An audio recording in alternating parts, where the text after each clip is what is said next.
온갖 음해에 시달렸습니다. 여러분 이거 다 거짓말인 걸 아시죠? 허풍입니다, 허풍. 누가 나에게 거울을 던질 수 있습니까?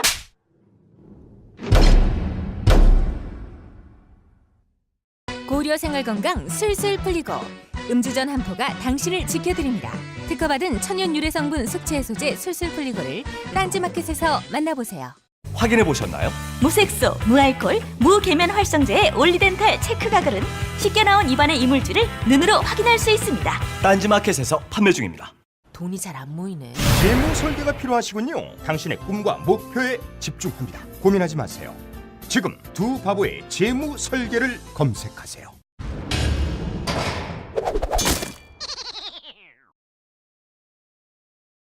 카카 배웅방송 다스베이다 제 8회 시작하겠습니다.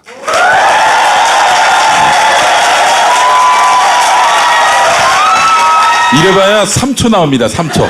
자, 할배 주진우 동생한테 할배 그러면 좋아? 그리고 김용민은 점점 뼈가 드러나고 있어요. 뼈다귀 김용민. 안녕하세요. 서울 구치소 홍보대사 김용민입니다. 반갑습니다. 얼마 안 남았습니다. 영민이는 허리선이 보이기 시작했어요. 야위고 있어요. 야위고 있어. 다스베이다는 유튜브 채널도 열었어요. 이제 뭐 아웃링크, 제보 버튼, 설문조사 이런 건 파티 앱에서만 가능한데 곧 전면적으로 다 가능해질 겁니다. 자, 첫 번째. 안녕하십니까. 제2의 중동범을 계기로 아랍에미레 젊은이들의 목숨을 팔아 전라 부자가 되었습니다. 많은 뿐만 아니라 여러분의 혈세라고 할 수 있는 특수활동비를 전라 젖먹는 좀 많이 명박이가 인사를 드리게 되었습니다. 국민 여러분, 저는 법정 스님의 책 무소유가 좋아서 자주 읽었습니다. 그래서 저도 무소유를 실천하는 차원에서 다스라는 회사를 남의 이름으로 숨겨놨습니다. 그래서 전라 이걸 합니다. 다스라는 회사에 저 같은 전직 직원들이 명박이가 실제주의라고 말했습니다. 저는 그들에게 전라 강국하게 줍시다 라고 했습니다. 제가 감옥에 가게 될 날이 다가오고 있습니다. 그러면 제 맘 들어가겠습니까? 못 데리고 가겠습니다. 너 이름이 뭐지? 어머니를 생각하면 멀리를 오직 돈을 생각하는 여러분의 미친 씨 그분을 제 명박이가 말씀드렸습니다. 지금으로부터 녹화하기 딱 1시간 전에 MB가 드디어 마이크를 잡고 진짜 속마음 연설을 했습니다. 자, 한번 들어볼까요? 그 중에 핵심적인 멘트를.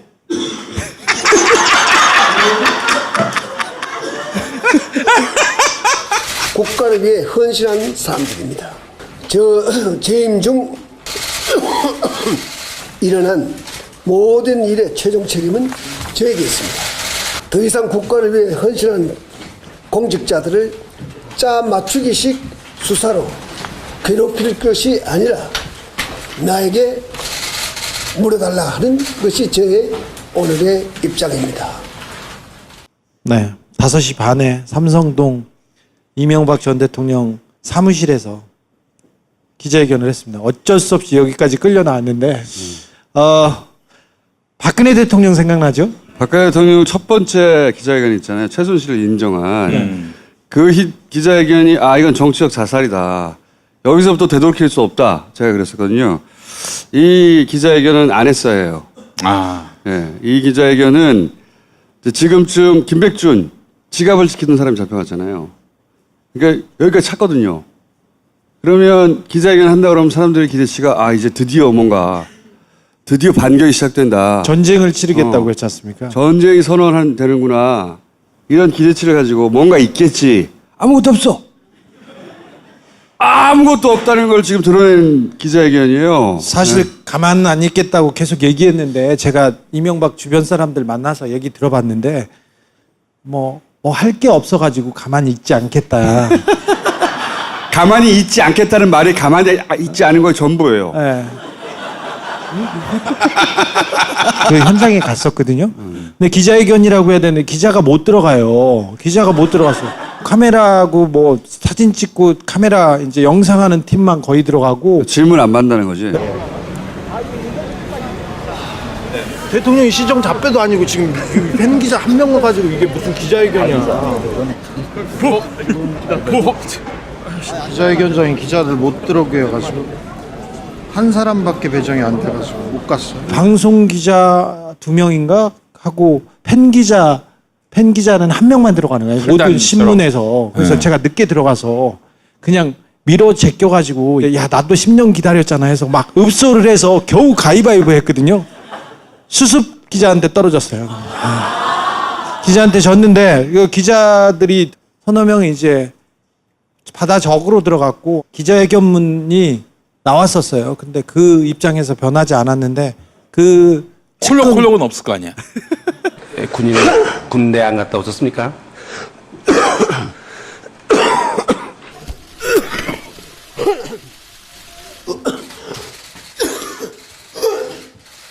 뭐 이건 좀 연기 같기도 하고 사실 최근에 저기 이명박 전 대통령 주변 사람들이 대책회의를 많이 하고 있습니다만 특별히 의사들이 자주 들어간다는 얘기를 들어서 이 문제가 있지 않을까 좀 걱정스러운 게 있는데 얼마 전에 그 김승현 하나회장 병원에서 감방에서 빠져 나와서 어떻게 지내고 있었는지 그 얘기 나왔지 않습니까? 서울대 병원 의사들이 어떻게 했는지 다 그거 이명박용으로 저희가 이렇게 싹 돌려준 거예요. 그러니까 그것도 쉽지 않을 거예요. 정신과 의사들한테 진단을 받아요. 총수나 이런 국가원수 같은 사람은 그러면서 심리적으로 불안하다. 감옥에 가니까 잠이 안 온다. 잠이 안 오지. 잠이 안 오지. 집만 나서면 잠이 안 오잖아. 집에서도 잠이 안 오잖아. 너 저녁마다 싱숭생숭해서 잠 안 온다며. 아이 그렇진 않은데. 그렇진 않은데. 그래서 이명박 대통령 쪽에서 매일매일 대책회의를 하고 있는데 뾰족한 대책이 없습니다. 사실. 이제는 거의 자포자기한 듯한 이런 모습이에요. 그리고 자기가 이제 나한테 물어라. 이거는 사실 포토라인에 쓸 때 끌려나가는 게 아니라 내가 이렇게 리더로서 모든 책임을 지고 나가서 답하는 거다라고 이제 만들고 싶은 건데 네. 포토라인에 서게 될 거라는 걸 이제 그 피해갈 수 없다는 걸 아는 거예요. 거기까지는 거의 네. 인정하고 감옥에 갈 것도 거의 거기까지 이 인정하는. 내용은 하지 말았어야 하는 기자회견이에요. 뭔가 있는 척하고 계속 있었어야 되는데 이걸로 아무것도 없다는 게 뻔뻔났다. 그래서 이 기자회견을 보고 나서 끝났구나. 끝났어요. 게임은 제가 보기에. 박근혜 전 대통령이 첫 번째 기자회견으로 말도 안 되는 얘기를 했을 때하고 거의 비슷한 느낌입니다. 그때부터 물론 여러 가지 저항을 했지만 돌이킬 수 없는 길로 들어섰거든요. 네. 똑같아요. 네. 이걸로 끝난 겁니다. 돌이킬 수 없어 이제. 끝났어요. 예. 자 간다. 저희 방송도 얼마 남지 않았습니다. 네. 자 MB가 들어갈 때는 어떤 파티를 해야 되는지 고민을 할 텐데 이명박 대통령은 1월 말 2월 초 계속 얘기했듯이 그때 포토라인에 서는 거는 뭐 별로 무리가 없어 보입니다만 구속은 사법 처리는 약간의 몇 가지 변수가 더 있어서 그거는 시간이 좀 더 걸릴 그렇지. 거예요. 그러니까 생각해 보시면 기자회견 후에 박근혜 전 대통령이 끝날 때까지 시간이 걸린 것처럼 시간은 걸릴 거예요. 돌이킬 수 없는 흐름을 이제. 마지막에 평창올림픽 얘기했잖아요. 그 얘기는 왜 그거 하세요? 왜 그냥 나 잘했다 이거지. 그렇지. 내가 평창 만든 거야. 했다. 내가 평창 내가 한 건데. 나 좀 봐줘. 그리고 너. 스키 점프 보고 싶어. 보고 들어가고 싶어. 이런 얘기였어요. 감기 걸리신 분이 뭐 그런 걸 주시려고 그래. 자 오늘 첫 번째 토크 주제는 비트코인. 오발단 얘기했잖아요. 네. 제가 오랫동안 관찰해온 바로는 최근에 오발단이 가장 대규모로 움직이는 게 이 비트코인입니까? 비트코인입니다. 이게 비트코인의 가격 폭락은 문재인 정부 탓이다. 요 프레임에 올인했어요 지금. 완전히 올인해가지고 자 영상 하나 봅시다. 정부의 오락가락 발표도 혼란은 극에 달했습니다. 한 발 뺐습니다. 정부의 엇박자로 입을 닫았습니다. 책임지고 뒤수습하는 곳이 없습니다. 내용을 공개하지 않았고 법무부 내에서도 의견이 엇갈리고 뭔가 좀 오락가락하는 듯한 21세기에 19세기 정부가 들어와서 서로 책임을 떠넘기고 있습니다. 아마추어 정권의 무지한 아마추어 정권의 무능함을 보여줬다고 강력 비판했습니다. 가상화폐 규제에 반대하는 게시물로 도배가 되다시피 했습니다. 게시판으로 몰려갔습니다. 국민들을 우습게 하는 처사라고 봅니다. 원색적인 비난의 글이 분통을 터뜨립니다. 법무부 장관을 해임하라는 극단적인 글도 올라왔습니다. 노 트라우마입니다. 노무현 대통령 산하의 사법제도 개혁 추진위 소위원 국정농단과 비교하기도 합니다. 정부가 해준 게 뭐냐는 지지를 철회한다. 탈당 서류 전송하고 총선 포기라며 20, 30대 마음이 흔들린다는 정부 대책에 대한 불신이 극에 달해 아주 빠르게 늘고 있습니다. 하루 만에 3만여 명이 15만 명이 넘는 15만 명을 넘어섰습니다. 많이 했네요. 매일 우리가 종편을 안 봐서 그렇죠. TV조선은 계속 오락가락. 매일매일 합니다. 아마추어 정권 매일매일 네. 정부 때문에 대폭락. 일단 이 시장이 거품에 빠지고 있잖아요. 그러면서 거품이죠, 거품. 돈을 잃은 사람이 생기잖아요. 불만 에너지가 만들어지죠. 자기 탓이에요. 그런데 이 불만 에너지를 이렇게 소몰이 해가지고 정권에 대한 불만으로 바꾸려고 하는 공작에 완전 올인한 상태예요. 그래서 어쨌든 불만이 생겼잖아요. 불만이 생기면 누군가한테 쏟아 부어야 해요. 사람의 속성상. 그리고 그게 마침 20, 30대예요. 그러다 보니까 절호의 찬스라고 온 겁니다, 이게. 현재. 여태까지 작업 중에 가장 많은 인력이 투입됐다. 그래서 우리나라에서는 이게 경제 문제가 더 이상 아니에요. 초반에는 경제 문제였는데 이제는 정치 공작의 문제가 되었습니다. 이 경제 문제를 소재로 해서 최대치 알바부터 최대치 알바. 예를 들어서 뭐 기사도 엄청나게 쏟아지고 있어. 국정농단보다 더 나쁘다는 거야. 아니 진짜 아침마다 제가 조선일보 다 보는데요. 이건 뭐 그냥 북한에서 그 풍선에 실어가지고 뿌려도 북한에서 보낸 삐라라고 해도 과언이 아니겠어요, 진짜. 그리고 그 프레임을 20, 30대의 문재인 지지가 아주 높은데 20, 30대의 문재인 지지를 무너뜨릴 절호의 찬스라고 보기 때문에 끊임없이 20, 30대, 20, 30대를 강조합니다. 그리고 내가 원래 문재인 지지자인데 라고 시작하는 멘트들. 전형적이죠, 전형적. 엄청나게 많아요, 엄청나게. 남은지라고 해서. 네이버 뭐야? 알바들 정말 많이 붙었어요. 나도 문재인 지지자인데 남은지. 남은지. 그렇게 시작하는 거는 다 가짜라 봐야 좋아요. 엄청나게 조선일보 하나만도 그냥 비트코인이야. 그냥 다 때려. 삐라야 삐라 이건 한마디로 얘기해. 내가 뽑은 정부인데 사실 조선일보는 언론이라고 보기 어렵죠. 예전엔 댓글 알바들이 만들어내는 수준의 논리를 조선일보가 빤스 벗고 뛰어들어가지고 하고 있어요, 지금은. 완전 올인했어. 자, 예를 들어서 그 김동연 경제부총리가 그 뉴스공장에서 인터뷰를 했어요. 안녕하십니까? 네, 안녕하세요. 반갑습니다. 네. 이런 라디오 인터뷰 하신 건 처음이죠? 제가 지방방송에 전화로 문재인이 나와도 인터뷰를 했어도 기사를 안 뽑아주는 곳이에요, 네이버가. 문재인이 후보 시절 나와서 라디오 인터뷰를 했는데 검색어가 안 올려왔어요. 그때. 절대 안 올려주죠, 절대. 네이버에서. 네. 그런데 인터뷰가 끝나자마자 가상화폐 폐쇄. 살아있는 옵션. 네. 폐쇄 살아있는 옵션. 요거를 딱 뽑은 겁니다. 뽑고 맨 탑으로 올려요. 그리고 댓글 첫 번째를 이걸로 만들어요. 이게 최대 공감이에요. 이게 전형적인 이제 민주당 표 이제 더 이상 없다. 말도 안 돼. 생각해 보시면 정말 돈을 잃은 사람이에요. 네. 정부에 불만이 있을 수 있어요. 그러면 청와대에 가서 들쓸 수도 있어요. 그런데 여기서 민주당으로 연결되고 민주당 지방선거로 없다. 연결되고 민주당 반대하는 유력당만 찍는다. 이렇게 머릿속이 돌아가지 않습니다. 기본적으로 내 돈을 찾는데 지방선거가 왜 떠올라요? 이렇게 돌아가지 않아요. 최근에 이런 것도 돌고 있어요. 이게 이제 예전에 노년층한테 카톡 엄청 돌았거든. 만들어서. 그걸 요즘 20, 30대를 상대로 해서 내가 시민단체 출신인데 내가 문재인 찍었는데 이렇게 시작해서 지방선거 전에 끝내야 된다. 20, 30대가 문재인 정부를 지지하지 않도록 만들어야 된다. 내가 코인을 하다가 실패했어요. 그런데 지방선거 전에 해야 한다. 20, 30대가 문재인 정부를 지지하지 않도록 만들어야 된다. 이런 생각이 나지 않아. 내 도를 찾고 싶지. 그렇잖아요? 이거는 만들어낸 겁니다.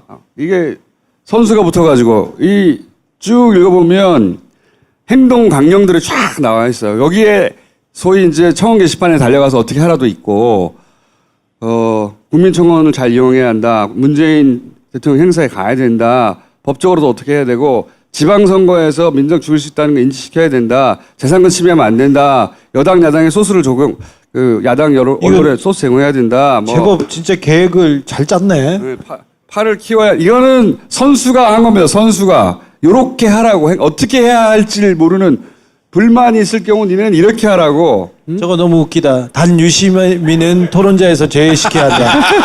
말빨이 너무 세고 국민적 영향력이 강해서 반대편으로 드누면 좋을 게 없다. 결론, 반드시 지방선거 이전에 결판을 내야 한다. 돈을 찾고 싶은 사람의 멘탈리티가 아니에요. 요거 바로 직전에는 이제 최저임금 가지고 막 돌렸거든요. 네. 최저임금 가지고 엄청나게 또 쐈어요. 그다음 보세요.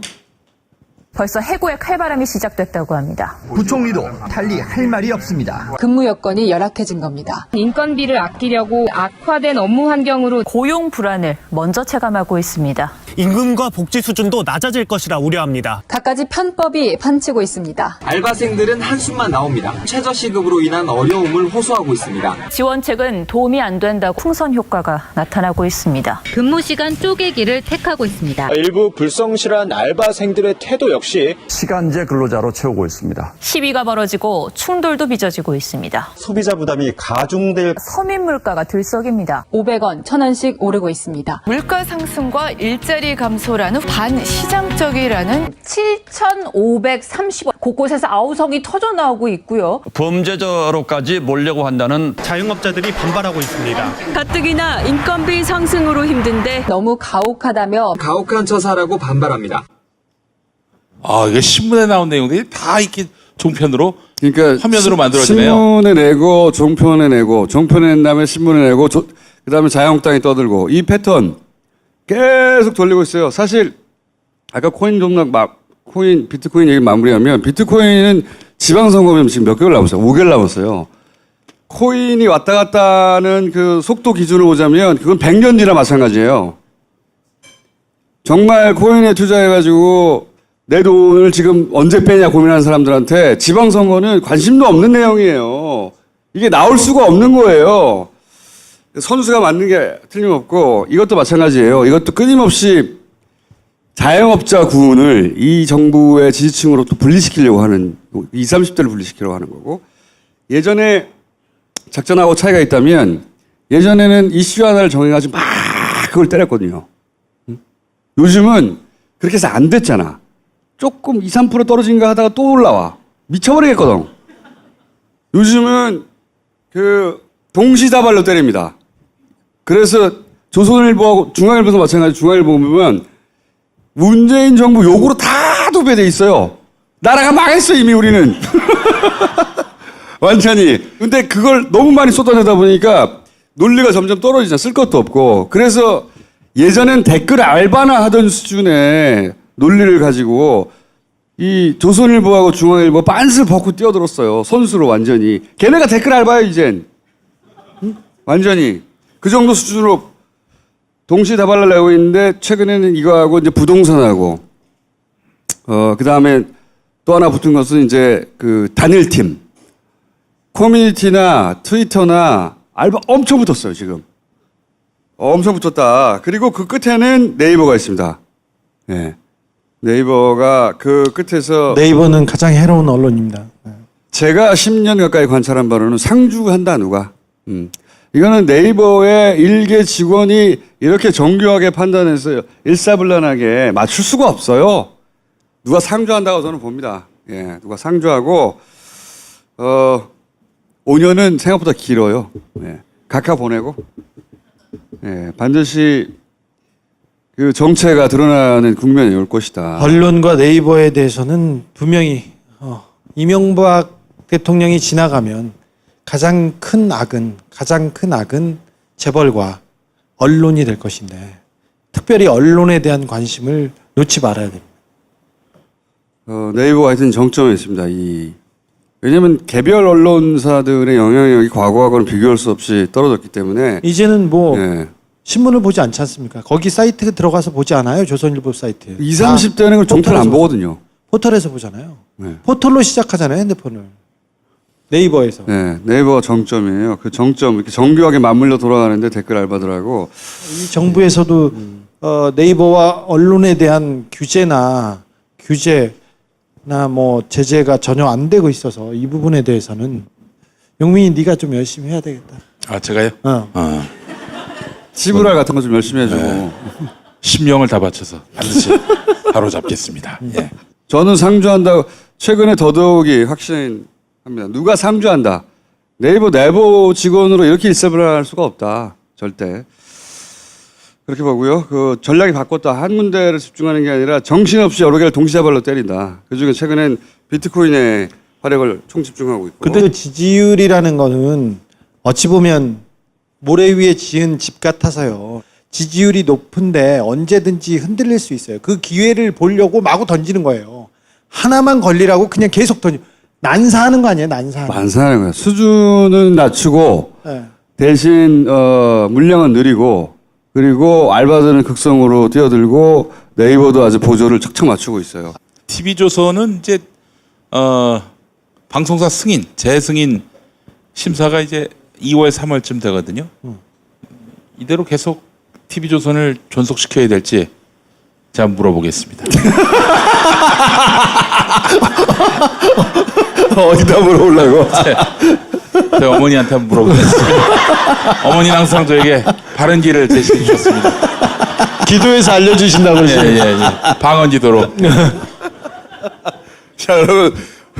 김용민 어머님이 결론 내실 때까지 잠시 우리는 기다리기로 하고. 이명박 처음 시작했을 때 어떤 분들이 그거 했잖아요. 지금 시대가 이렇게 중요하고 이런 적폐가 쌓여 있는데 왜 이명박이냐? 왜 다스 얘기를 하고 있냐고. 왜 다스야? 그 얘기를 이런 친구들이 만들어요. 저쪽에서 이명박 쪽에서 정교하게 만들어요. 그러면 그래서 이쪽 지지자들한테도 혹하게 퍼뜨려요. 그래서 그 사람들이 막 리트윗하고 공감하고 막 그래. 그게 그렇게 상처받았어요. 저는 안 받는데 얘는 상처를 잘 받아요. 네. 그 MB가 감옥 가면은 보수 진영에 큰 물주 하나가 없어지는 거 아닙니까? 아니 그렇죠. 그게 무너지면 안 돼서 거기에서 댓글 부대가 그 종류에 움직이는데 근데 여러분들이나 깨어있는 분들도 영향을 받아요. 그러니까 이렇게 계속 텔레비전 틀어놓고 막 그러면 최저임금 올라서 망할라나 보다. 비트코인 이걸 보면 아마추어 정권이구나. 부동산도 못 잡고 노무현 때도 그랬는데 뭐 하냐 이렇게 해가지고 마구 던지는 거예요. 일만 있으면 마구 던지고 있습니다. 우리 처음 시작했을 때 다스로 이명은 못 잡는다. 다스 하지 마라는 얘기 진짜 많이 했어요. 근데 이런 거는 분위기인 겁니다.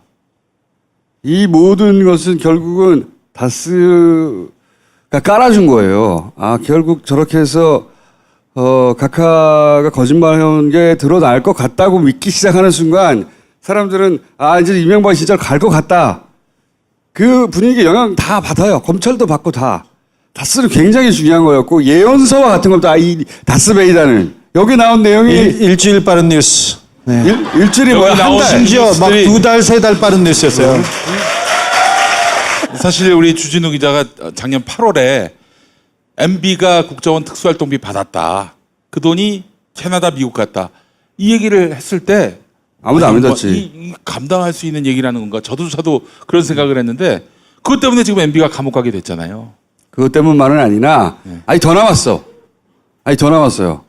예언서고 우리는 지침서거든요. 일종. 이걸 봐야 앞으로 어떻게 전개될지 알게 되는데 오늘 또 몇 가지 또 얘기를 해보자면 뭐 어쩌고 저쩌고 기사 존나게 많아 씨발. 이게 굉장히 중요한 뉴스인 것은 어떤 이유냐면 이명박 대통령이 아니라 이명박 대통령 부부라고 표현한 첫 번째 기사예요. 이게. 우리는 알고 있었지. 알고 있었는데 우린 얘기했잖아. 이게 각하뿐만 아니라 그 부인도 특활비하고 연루되었을 수 있다고 처음으로 암시하는 기사예요. 이게 생각해 보면 대통령이 국빈 방문을 하면, 공식 방문을 하면 돈 쓸 일이 없어요. 밥값 내요? 호텔비를 내요? 돈 쓸 일이 없어요, 일이. 근데 왜 굳이 특활비를 몰래 저렇게 환전해서 가져갔을까?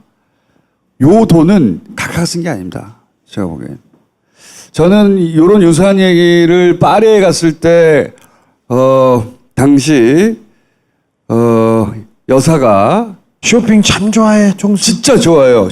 쇼핑을 어떻게 해야 하는가 하는 얘기도 알고 있는데, 어쨌든 근데 그게 특활비하고 연결됐거나. 이 얘기 좀 해볼까? 조금만 해봐. 좋습니다. 예. 카카에서 끝나지 않고 카카 옆에로 넘어가기 시작하는, 모르겠어요. 얘네가 어디까지 내놓을지는 모르겠으나 있어. 뭐가? 김백준은 저기 이명박과 40년직입니다. 1년 선배예요, 김백준이. 그런데 현대 건설 때부터 같이 지냈고 집사예요, 집사. 모든 돈을 관할하는 사람이에요. 돈의 신의 돈의 종이었어요. 그 사람이 구속된다는 것은 지금 당장 이명박을 구속해도 무방하다. 구속 수준까지는 이미 다 와 있어요. 네. 그래서 몇 가지만 얘기할게요. 여기에 찼어, 여기. 네. 목이 아니라 여기에 차 있어, 여기에 지금. 자, 손에 잡히는 MB예요. 우린 잘 알잖아요. 자, 군 얘기했고, 군 사이버사, 그 다음에 국정원 처음엔 댓글 사건 하다가 이것은 국정원 특활비로 갈 거라고. 뒤에서 촬영 뭐야 때문에. 이거 촬영 때문에. 예. 예? 흑골단. 예. 흑골단 웃기다, 흑골단. 흑골단. 자, 군이 있고요. 그 다음에 롯데 있었죠. 롯데월드. 그 다음에 국정원이 있었고 우리는 다스로 간다고 얘기했죠. 이거는 국세청이니까 국세청 해외 비자금도 이건 지난 시간 복습하시면 되고요. 자, 우리는 국정원 오늘은 특활비 얘기를 좀 해보자고. 특활비 얘기를 조금 할게요. 국정원 특활비를 박근혜 대통령이 받았어요. 월 정기적으로 막 5천만 원, 1억, 그리고 무슨 일이 있을 때마다 가져와라 이렇게 받았는데, 이명박 대통령은 그 박근혜 대통령에 비해서 스케일이 크신 분이잖아요. 돈에 대해서는 아주 이렇게 넓으신 분이잖아요. 2008년이면 MB가 대통령에 재임했어요. 하자마자 1년 취임하던 때. 취임하자마자 국정원한테 가서 야, 돈 가져와라 이 얘기를 해요. 특활비를 가져와라. 아니, 이게 사라졌습니다. 이제 사라져서 가지고 가면 문제가 됩니다. 가져와. 그래서 국정원 특활비를 가져다 씁니다. 이번에 특활비를 가져다 썼는데 이 김백준이 2008년에 2억, 그 다음에 2011년에 2억 이렇게 받았어요. 2억 받았어요. 김백준이 받은 특활비는 특별한 경우에 받은 진짜 특별한 특활비였어요. 이거 말고 이명박이 국정원 특활비를 월별로 정기적으로 받았습니다. 그 액수는 2억 이상입니다. 근데 이걸 어떻게 줬냐? 또 떨리기 시작해. 이건 내가 먼저 가면 안 되는데. 원세훈 와이프하고, 원세훈 와이프는 김윤옥 여사의 고등학교 대학교 후배예요. 와 같이 자동차를 자기가 손수 몰고 청와대에 가서 월 정기적으로 2억 이상 줬어요. 원세훈과 원세훈 부인이 김윤옥 여사를 통해서 줬어요. 이 부분이 나올 겁니다. 그런데 이명박 대통령은 원래 받은 액수 말고 특별한 일이 있을 때마다 돈을 가져오라고 해서 특별활동비를 수수했습니다. 이명박 정부에서 국정원에서 상납받은 특별활동비는 100억 원이 훌쩍 넘어갑니다. 다스 하나만 더 할게요. 현대건설에 지금 그 보스로 회장으로 이명박이 있을 때 나가서 다스를 세웁니다. 다스를 세우는데 김성우한테 다스를 세우라고 설립자금 4억 2천만 원을 줍니다. 그리고 현대건설을 보내서 공장을 지어줍니다. 근데 이 다스의 실소유주는 뭘 책임져야 되냐? 다스에서 일어난 수백억 원이 넘는, 천억대가 넘는 탈세에 대한 부분을 책임져야 돼요. 그래서 빼도 박도 못합니다. 자, 결국 이명박은 감옥에 갑니다. 뭘로? 국정원 특수활동비하고 다스의 탈세 의혹으로, 조세 포탈범으로. 그리고 또 이제 외국에서도 이렇게 나왔는데, 국세청 말고 플러스 알파가 또 있는데, 너무 재밌는 내용이 있는데, 이거 참. 그거 나중에 하기라고. 근데 이 흐름 속에서 최초로 여사가 등장할 수도 있다. 네. 그 특활비하고 연결돼서 스토리가 등장할 수 있다. 예, 미리. 긴장 안 해도 돼. 괜찮아.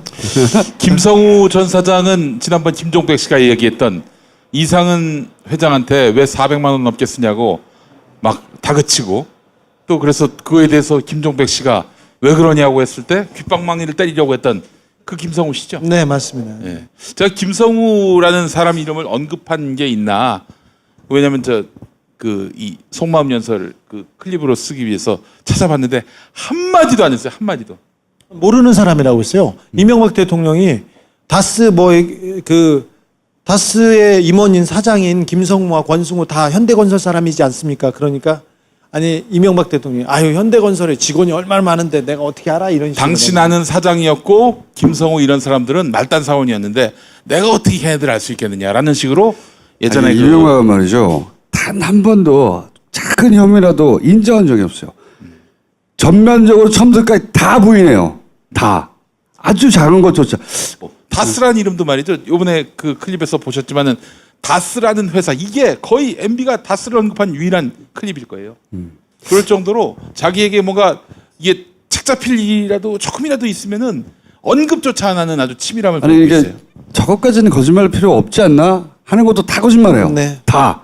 속마음까지도 거짓말하는 진짜 정말 대단하신 진짜 분이에요. 네. 모든 게 다 거짓말로 이루어져 있어요. 우리가 10년 동안 숭배하면서도 매일매일 놀라고 감탄하고 다 안다고 생각했는데 어느 순간 또 놀래. 야 이렇게까지 이럴 수가 있나? 씨발.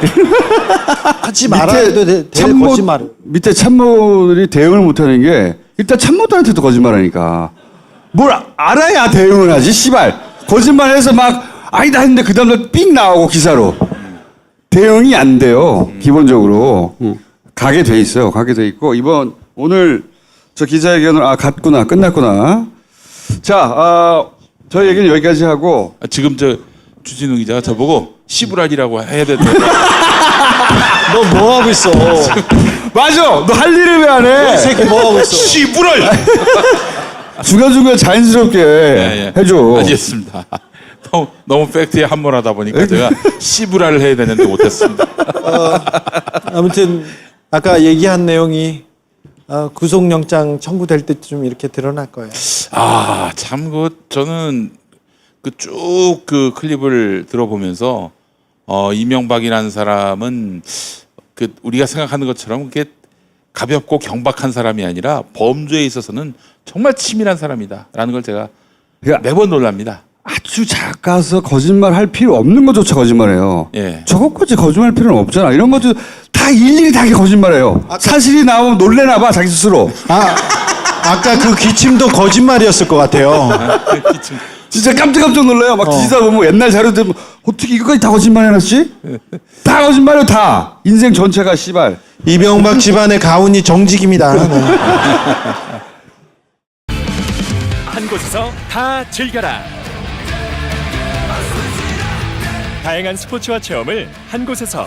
레전드 스포츠 히어로즈. 미궁 장사랑에서 1억 상당의 선물을 팍팍 쏴드립니다. 그러니까 지금 바로 미궁 장사랑 검색해야겠죠? 가볍게 한잔 하시죠. 나 차 가져왔는데. 아예 착한 콜 대리운전이 있잖아요. 착한 콜? 딴지가 기부 내역을 검증한 착한 콜 1800-9998 대리운전도 믿고 맡기세요.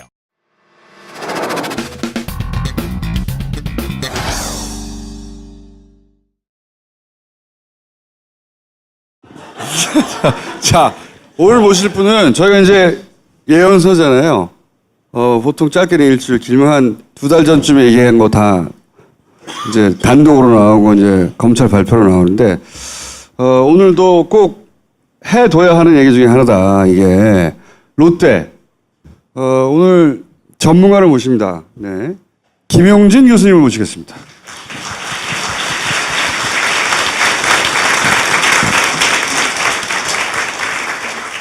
예, 반갑습니다. 김용진입니다.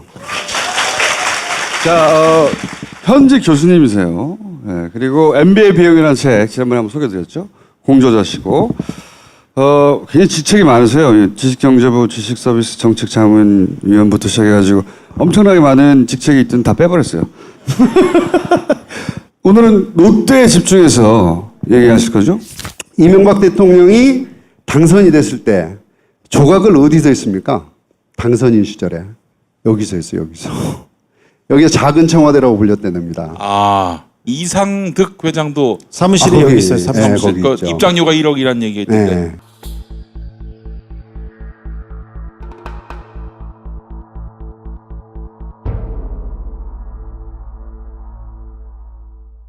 저 하루에 얼마인지 아세요? 얼마입니까? 1,400만 원. 와. 31층 신관입니다. 1,400만 원씩인데 저기서 약 2달 정도를 묵었는데 참 돈은 냈나 잘 모르겠어요. 아무튼. 이 호텔 롯데의 당시 사장이 장경작이라는 분인데 이분이 이명박 대통령하고 고려대학교 경영학과 61학번 절친이 동기. 네. 예, 절친인지는 잘 모르겠지만 막역한 친구다 이렇게 표현. 그 시불할 친구 아닙니까? 불알 친구다. 이게 그 장경작이라는 분이 원래 그 웨스틴조선 사장이었거든요. 이게 2005년에 롯데 호텔 롯데 사장이 됐어요.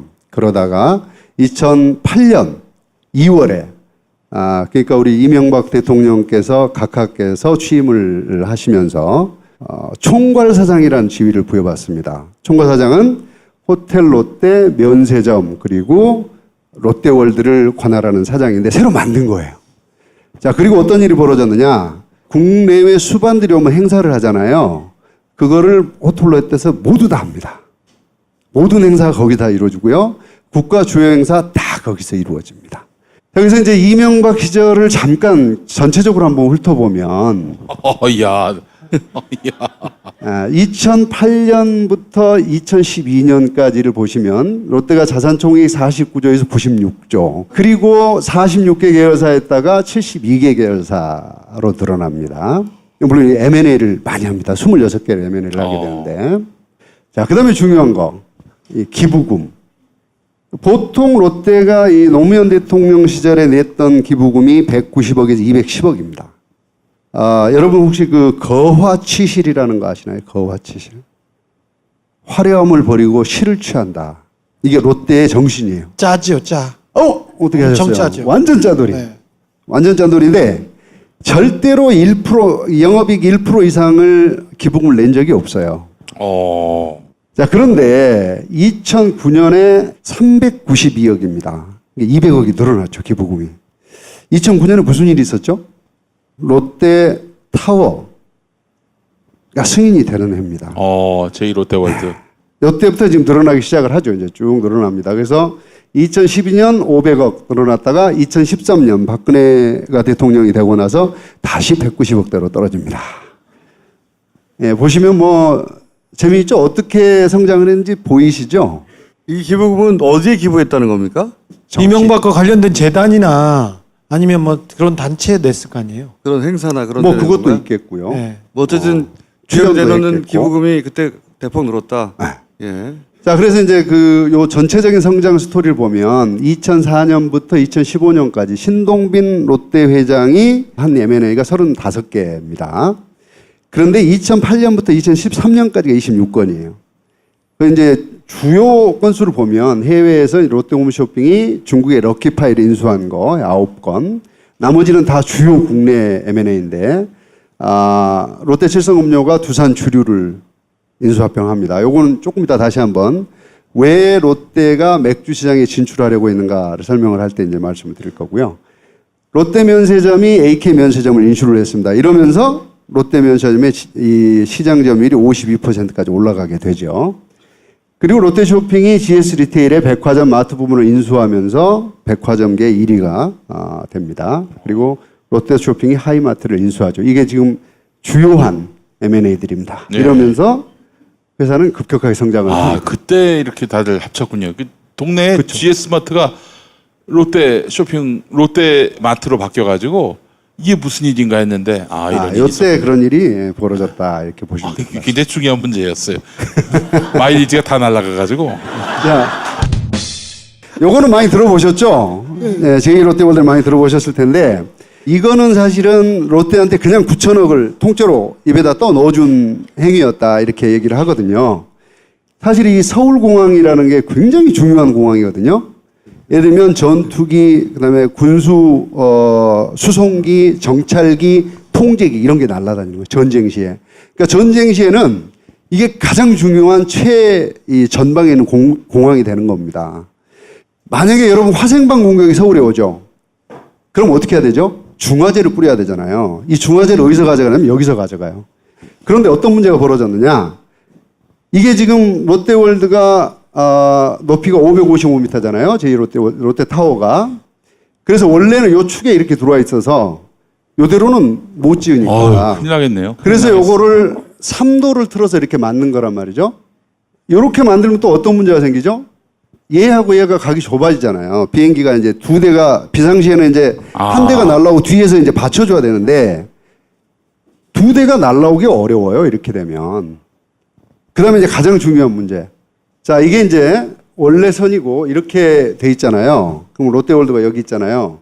여러분, 우리나라에 전쟁이 나면 비행기는 이렇게 날아갈까요? 이렇게 날아갈까요? 2번이요. 2번이요. 왜요? 이쪽이 북한 쪽이잖아. 네. 그러니까 한강을 선호해서 이렇게 돌아가야 된단 말이에요.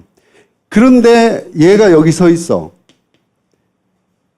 요거 심각한 문제가 있겠죠. 자, 그래서 요거를 일단 3도가 아니고 원래 노무현 대통령이 7도를 틀어라. 7도. 7도를 틀면 어떻게 이렇게 오고 이렇게 가잖아요. 그러면 요 땅을 다 사야 되잖아, 지금. 야산도 까야 되고. 요게 원래 들은 돈이 1조 2천억이에요. 2천억이고 요것만 틀면 3천억만 내면 돼. 그러니까 사이가 9천억. 그 돈이 어디로 갔는지는 저는 모르죠. 근데 어쨌거나 MB한테 갔다고 생각하면 안 됩니까?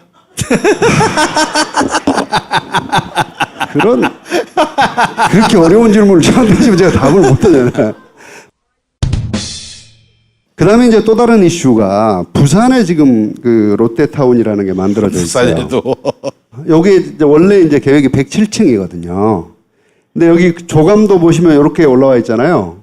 여기 보면 이제 백화점, 아쿠아리움, 시네마 이런 것들이 들어가게 돼 있습니다. 그래서 요거 지금 이렇게 지었어요. 근데 여기는 지금 안 돼 있죠. 아무것도 없잖아요. 원래 조감도. 그러니까 요거는 이렇게 완성이 됐는데 요 큰 놈이 여기 안 들어왔다는 거죠. 그렇죠. 아무것도 없는 거죠. 원래 지금 올라가기 시작을 해야 되는데 안 올라가고 있어요. 이게 뭐냐면 요 땅이 지금 이 바다를 매립한 땅이란 말이죠. 이를테면 공유수면이라고 하는 겁니다. 원래 여기는 이제 관광특구로 해서 이 땅을 받은 거거든요. 다시 말해서 업무용 시설과 호텔 같은 거. 아니면 백화점, 호텔 이런 거를 짓기로 한 거예요. 근데 여기다가 그걸 지으면 롯데 입장에서는 이 107층을 짓는데 수익이 날까요, 안 날까요? 안 나겠죠. 그래서 뭐를 했느냐? 야, 그러지 말고 용도 변경을 좀 해다오. 여기서 1층부터 40층까지는 그냥 고급 주택을 좀 짓게 해주면 안 될까? 그리고 그 위에다가 오피스텔하고 호텔 올릴게. 이렇게 된 거예요. 그런데 2009년에 MB가 이거 그렇게 해줘라. 이렇게 된 거거든요.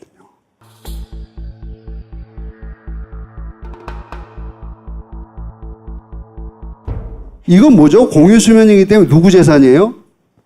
국민들 거죠. 국유. 네, 여기 특히 딱히 말하면 부산 시민들 재산이라고. 네네. 네.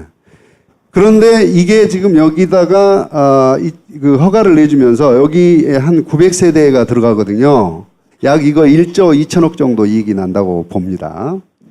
그 1조 2천억은 부산 시민들한테 하나도 안 들어가고 롯데한테 가게 생긴 거죠. 여기서 여기 한번 나와야 되는. 아이씨, 물을.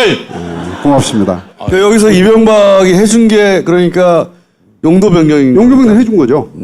아파트 지어라. 그러므로 해서 1조 이상의 이득을 얻게 되었다. 롯데는. 그렇게 되는 거죠. 그 1조가 이명박이한테 갔다는 생각을 하면 안 됩니까? 그다음에 이제 이거 저 면세점 사업인데 이건 참 보시면 롯데 김포공항에서 52.5, 인천공항 50%, 가장 좋은 자리. 우리가 유커들이 많이 중국 사람들이 많이 들어오면서 흑자가 막 나기 시작을 했고, 그래서 면세점이 뭐 이 황금알을 하는 거의 아니냐 뭐 이런 건데, 중요한 이슈는 한 기업이 50%가 넘어가면, 원래 이제 아까 AK 면세점 인수했다 그랬잖아요. 그러면서 50%가 넘어가게 되면 기업 합병 승인을 안 하는 게 정상입니다.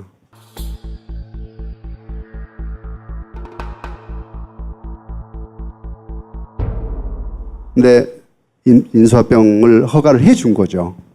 이럼으로써 롯데는 면세점 사업에서 약 4조 5천억에서 5조 정도의 매출을 올리고 있고, 거기서 엄청난 배당금을 일본으로 보낼 수가 있었다. 그 다음에 또 하나는 아까 이제 말씀드린 대로 롯데가 맥주 사업 진출을 해요. 그 당시에 이제 다른 사람 다 정신 나갔다 그랬어요. 왜냐하면 맥주나 소주를 만들려면 맥주는 370만 명, 500리터짜리 370만 명, 그리고 소주는 350ml짜리 360만 병을 만들 시설을 만들어야 돼요.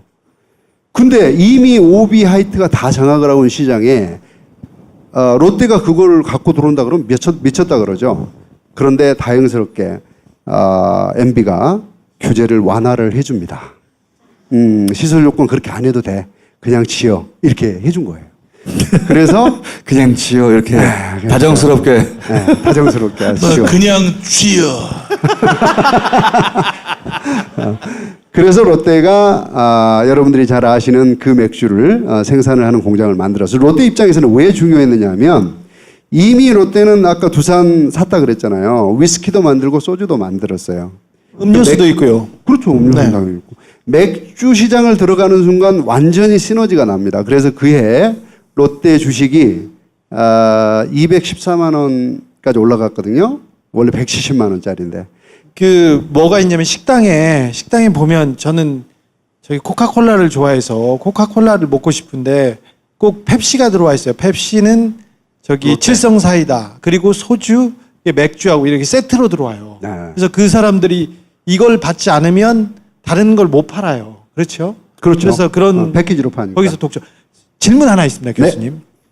민자 역사 가장 중요한 민자 역사는 서울역과 수서역인데, 네. 거기도 여기 롯데마트 아니면 세븐일레븐, 롯데 사람들이 거의 좀 다 장악하고 있는 것 같아요. 봐도 많은 경우에 커피숍도 마찬가지고 롯데 거만 엔젤리너스, 뭐 영등포도 그랬었고. 예.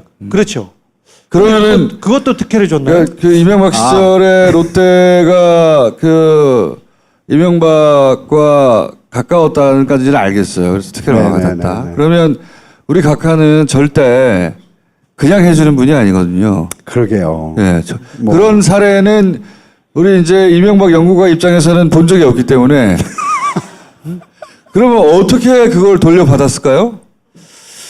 야, 그게 참 저도 궁금해요. 분명히 특별한 대우를 받았는데, 그죠? 특혜를 받았는데 네네네. 보답을 해야 되지 않습니까? 보답. 그렇죠. 뭔가 보답은 했겠죠. 네. 용민아, 보답 받았단다. 아이 씨부랄. 검찰이 앞으로 이제 파헤쳐야 될 것은 이렇게 특혜를 주고 각하가 뭘 받았냐 이거거든요. 박근혜 때는 심플했어요. 재단에 꽂는 건데 우리 각하는 그런 식으로는 안 하거든요. 했다면 해외에서 어떻게 했을 것 같은데. 저 당시에 사실 롯데 해외 자회사가 급격하게 증가한 부분도 있긴 있어요. 요거 검찰에 밝혀내야 되는 겁니다. 제가 보기엔 해외에서 어떻게 했다. 그렇겠죠. 그게 나올 가능성이 있습니다. 앞으로 롯데 관련해서. 롯데도 주목할 아이템이다 이게 현재 수가.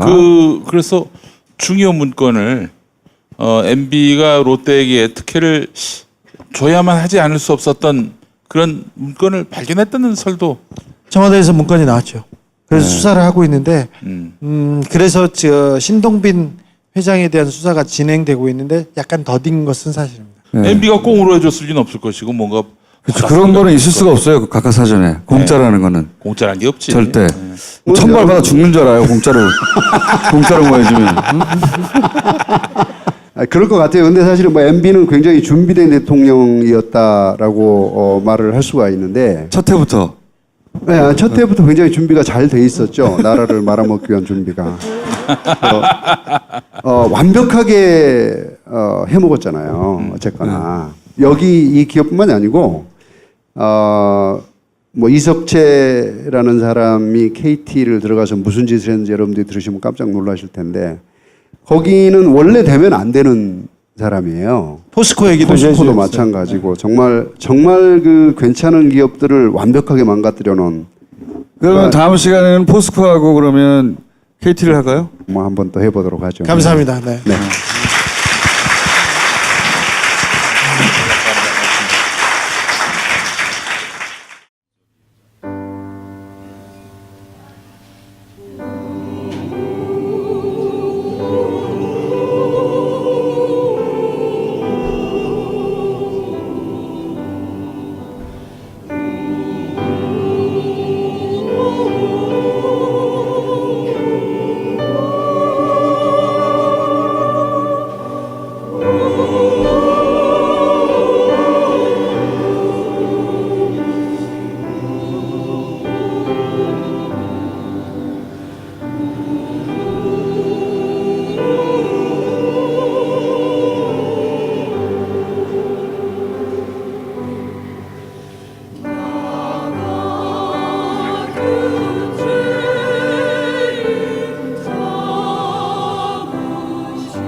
요즘 핫한 서비스인 팟캐스트.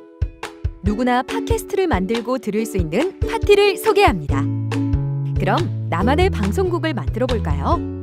먼저 파티 앱을 다운받고 방송국 만들기 버튼을 클릭. 이후 개설하기만 누르면 끝. 정말 간단하죠? 이제 멋지게 편집된 방송을 올려볼까요? 각 각 항목의 정보를 입력한 후 올리기만 누르면 간편하게 완료. 나만의 스튜디오 파티. 지금 만나보세요. 마카 이제 국내에서도 100%로 드실 수 있습니다. 딴지마켓에서 파는 마구마카 남녀노소 모두에게 줬어. 거기에 담겨있는 것이 정직함이라면 세상은 보다 건강해질 것입니다. 평산네이처 아로니아 친. 지금 딴지마켓에서 구입하십시오. 줄지가 몇 개냐? 뭐? 보조리다 닦아줄게. 난 딴지에서 최저가로 팔아.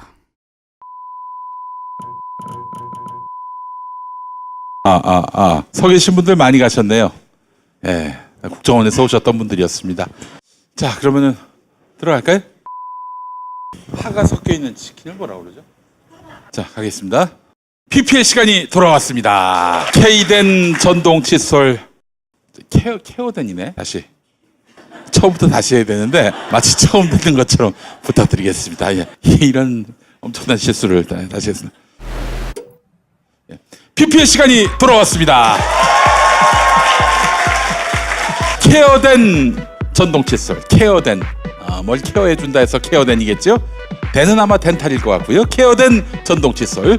치과 의사들은 양치질을 3분 이상 하라고 하는데 그러나 우리는 대개 치약 묻히고 3번 닦고 말죠. 30초나 하려나요? 자, 이 귀차니스트들을 위한 케어된 전동 칫솔이 여러분을 찾아왔습니다. 아랫니 윗니 한 번씩만 훑어줘도 앞뒤로 닦아주는 획기적인 디자인입니다. 칫솔이 2개예요. 앞에 닦아주는 거, 뒤에 닦아주는 거, 앞뒤로 묶여있는 전동 칫솔. 자, 이 전동 칫솔 이걸 한번 닦아봤더니 16년 전 여친과 먹었던 파닭에 파가 나왔습니다. 여러분, 절대 안 빠지던 파였는데 아기 치아 아기 잇몸 기대하십시오. 저희가 원조인 만큼 당연히 특허도 갖고 있습니다. 케어된 전동 칫솔, 이거 잘 팔리면 케어된 전동 비데도 개발할 예정입니다. 그래서 물의 각도와 세기를 조절해서 뱃속에서 똥을 한 점도 안 남기고 다 뽑아낼 계획입니다. 그래서 아기 똥구멍 기대하십시오. 이게 워낙 성능이 좋아서 딴지 마켓에서만 최저가로 판매하고 있습니다. 케어된 전동 칫솔이었습니다. 미궁 대장사랑, 요즘 연세점까지 들어간 거 아세요? 아, 세상에, 이 미궁 대장사랑을 사기 위해서 비행기 타고 공항에 오는 분도 아마 있을 겁니다. 앞으로. 예, 이번에 그 설맞이 선물을 준비했는데 1억 원 규모의 4,000개의 선물을 준비했다고 합니다. 신제품 유산균 사랑은 물론이고 대장사랑, 효소사랑까지 적용되는 이벤트입니다. 뭘 구매하든 미궁 대장사랑 제품이면 됩니다.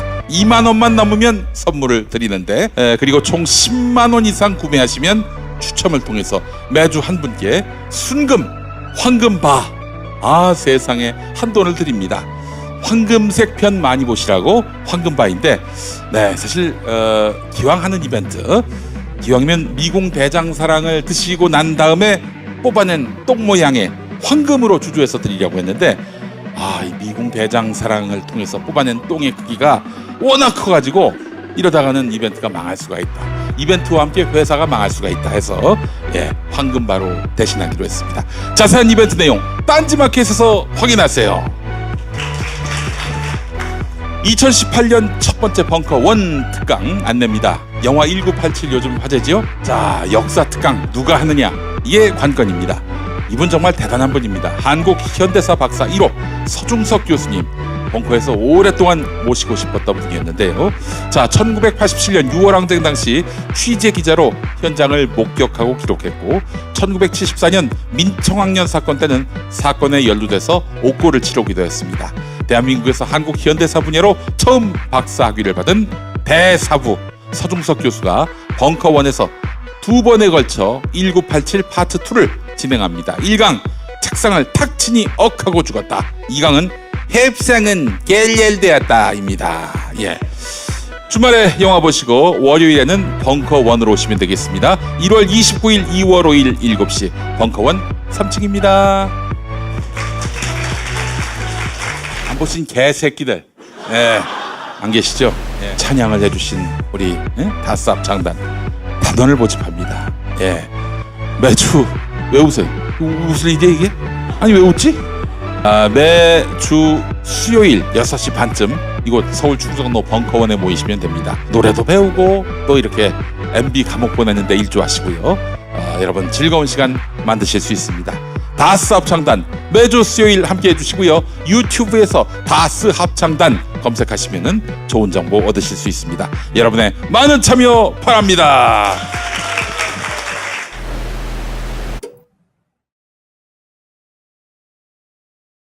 자, 롯데 이야기했고 오늘은 기업 관련해서 앞으로 터져 나올 것들을 미리 공부하는 시간인데 공부를 너무 세게 해가지고 자, 롯데에 이어서 이번엔 현대 이야기를 좀 해보겠습니다. 안원구 청장님을 모시겠습니다. 그리고 오늘은 현대 이야기인데 현대 노조위원장도 같이 나오셨어요. 청장님 혼자 하시면 다 자니까. 네. 편집 방지용으로 인사해 주세요. 네. 안녕하십니까, 안원구입니다. 네, 안녕하십니까. 저는 이 현대건설 사건 당시에 현대증권 노조위원장이었고요. 지금은 민주노총 산하의 금융산별 노조위원장을 하고 있습니다. 민경윤입니다. 이번에는 이제 현대 쪽에서 어떻게 그 현대 이익을 챙겨주고 그리고 그 대가를 어떤 식으로 받았을까 그 얘기를 앞으로 나올 얘기입니다. 이것도.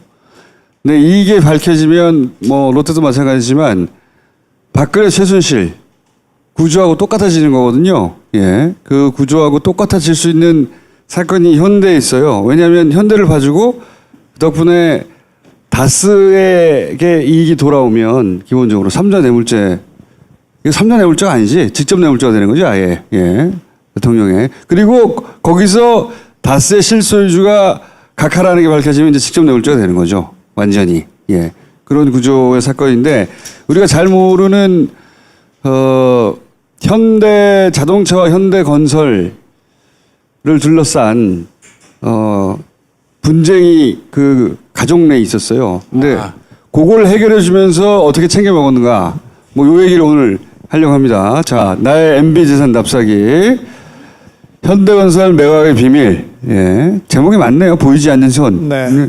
일단 현대건설은 굉장히 중요한 회사입니다. MB를 배출한 회사이기도 하고 중간중간에 결정적인 역할을 하기도 했습니다. 그리고 현대건설이 우리나라의 굴지의 회사였는데 갑자기 망해요. 현대자동차로 가는 과정이 굉장히 수상합니다. 그 얘기를 지금 현대건설을 현대자동차가 갖고 있어요? 네.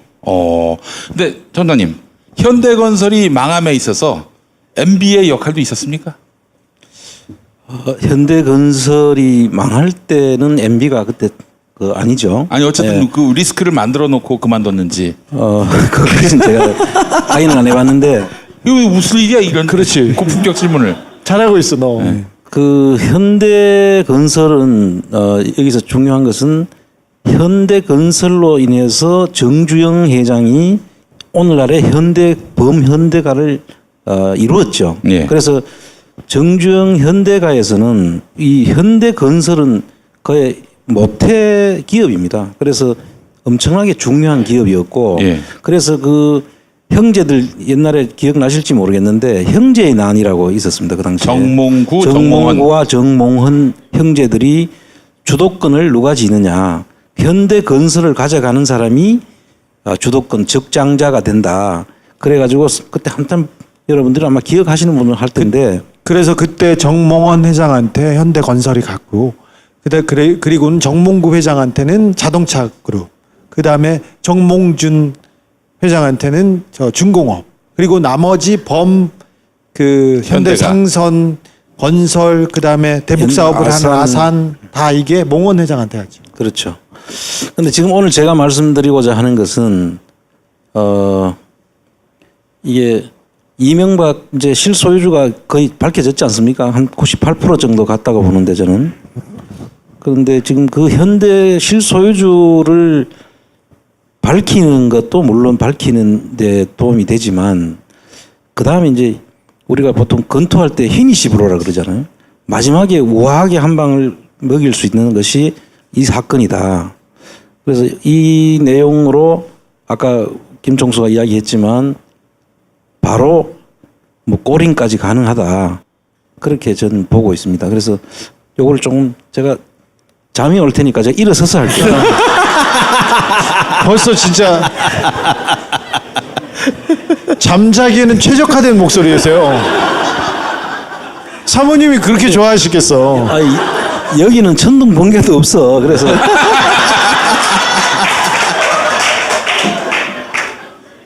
그래서 오늘 이제 그 상황을 너무나 잘 알고 있는 우리 민경윤 위원장을 같이 와서 그 상황을 생생하게 그 현장에 있었기 때문에 그걸 좀 더 들어보면서 잠을 좀 깨게 하시기 바랍니다. 자, 먼저 잠깐 그 전체를 한번 보여드릴게요. 현대건설이 거의 아까 이야기했듯이 망한 지경에 대해서 워크아웃을 들어갑니다. 그게 2001년도 3월이죠. 그때 공적 자금이라고 해서 2조 9천억이 투입이 됩니다. 벌써 졸려요. 그리고 은행권이 3,900억을 긴급 대출을 하죠. 그래서 총 들어가는 공적 자금이 약 한 3조 3천억 정도 들어가서 공적 자금이 들어가게 되면은 국가가 관리를 하는 그런 기업이 돼버린 거죠. 그리고 쭉 있다가 이명박 대통령이 되는 시기가 2008년 2월 달이잖아요. 그런데 되자마자 8월 달에 재계 인사 일괄 사면이라고 해서 73일 만에 정몽구가 구속된 지 73일 만에 사면을 해줍니다. 아, 대법원 판결 받은 것도 아니고. 예. 대법원 그냥 그 인정하고 난 다음에 사면 대상이 됐을 거예요. 아마 법 절차를 완료하고 사면 이야기가 있었겠죠. 그래서 그 당시에 사면도 의외로 전부 받아들였던 시기입니다. 그 3개월도 안 됐는데 사면한 거예요. 3개월도 안 됐는데. 그렇습니다. 그래서 이게 사면도 그때 전부 다 의아했는데 아마 옛날 일이라서 아마 여러분들이 조금은 의아할 겁니다. 그 뭐 기억이 나는 사람도 있고 처음 듣는 사람도 많습니다. 예. 그러고 난 다음에 요즘 한창 문제가 되고 있는 UAE 원전 수주를 이명박이가 직접 날아가서 사우디까지 가서 원전 수주를 하는 게 2009년 12월입니다. 그러니까 2009년 말경에 수주를 받죠. 12월 28일 날. 그다음에 3월 달에 UAE 원전 시공 계약을 체결하는데 이 UAE 원전 시공 계약이 누구하고 체결되나 하면은 현대건설하고 체결을 합니다. 현대건설. 그 현대건설의 이 자회사인 현대엔지니어링 이걸 어떻게 눌리죠? 제가 누른 겁니다.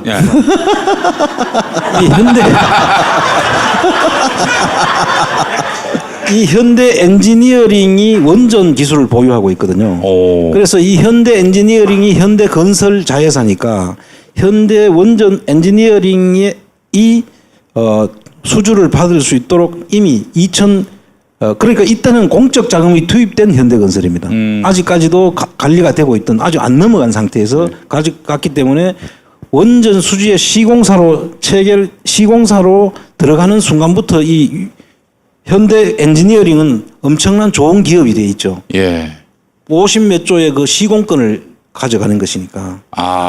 상당히 좋은 회사죠. 그러니까 MB가 지금 공적 자금이 투입돼서 사실 공적 자금으로 운영되고 있는 현대건설을 사실상 사업자로 선정을 한 거고요. 그렇죠. 원전 할 때 그때 이명박이 직접 가서 지금 보면은 뭐 전쟁이 나면 자동 개입까지 한다는 그런 이상한 정말 있을 수 없는 이건 정말 헌법도 무시한 그런 일을 벌려서 억지로 따왔죠. 그런데 이 따오면서 어떤 생각을 했겠어요?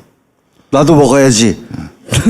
만 누구 줄까? 이게 처음부터 정은이 줄까? 나도 먹어야지 정도가 아니고 먹기 위해서 땄다고 저는 생각을 합니다.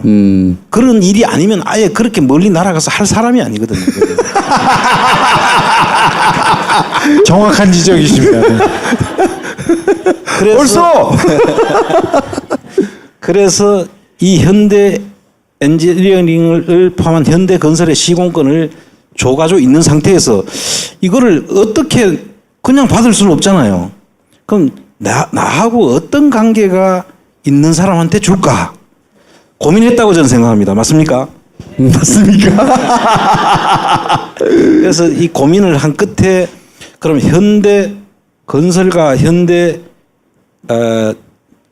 그룹 그러니까 현대그룹이라고 현정은 회장 그 정몽헌 회장의 부인이 지금 회장으로 있는 현정은 회장이 있는 현대그룹을 두고 아마 그 둘이가 형제의 난으로 싸웠을 때 이거를 어디다 주는 것이 내한테 이익이 될까 판단했다고 생각합니다. 그러니까 이런 얘기시네요. 그러니까 현대건설한테 원전을 맡기고 예. 현대건설은 원전을 공사를 따냈기 때문에 이제 현대건설은 이제 돈을 벌게 돼 있잖아요.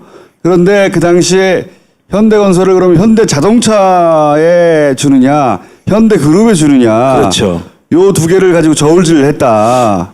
저울질보다도 이미 현대건설은 자기가 근무했던 곳이고 사장, 회장을 거친 곳이니까 머릿속에는 아마 현대건설에 꽂혀 있었을 건데 그걸 현대차로 주느냐, 현대그룹이라고 주느냐인데 현대차는 여러분이 잘 아시는 다스의 원청업체잖아요. 그렇죠. 그러니까 현대차를 그렇게 설명해 이제. 금방 들어갔을 거다. 다스의 원청으로.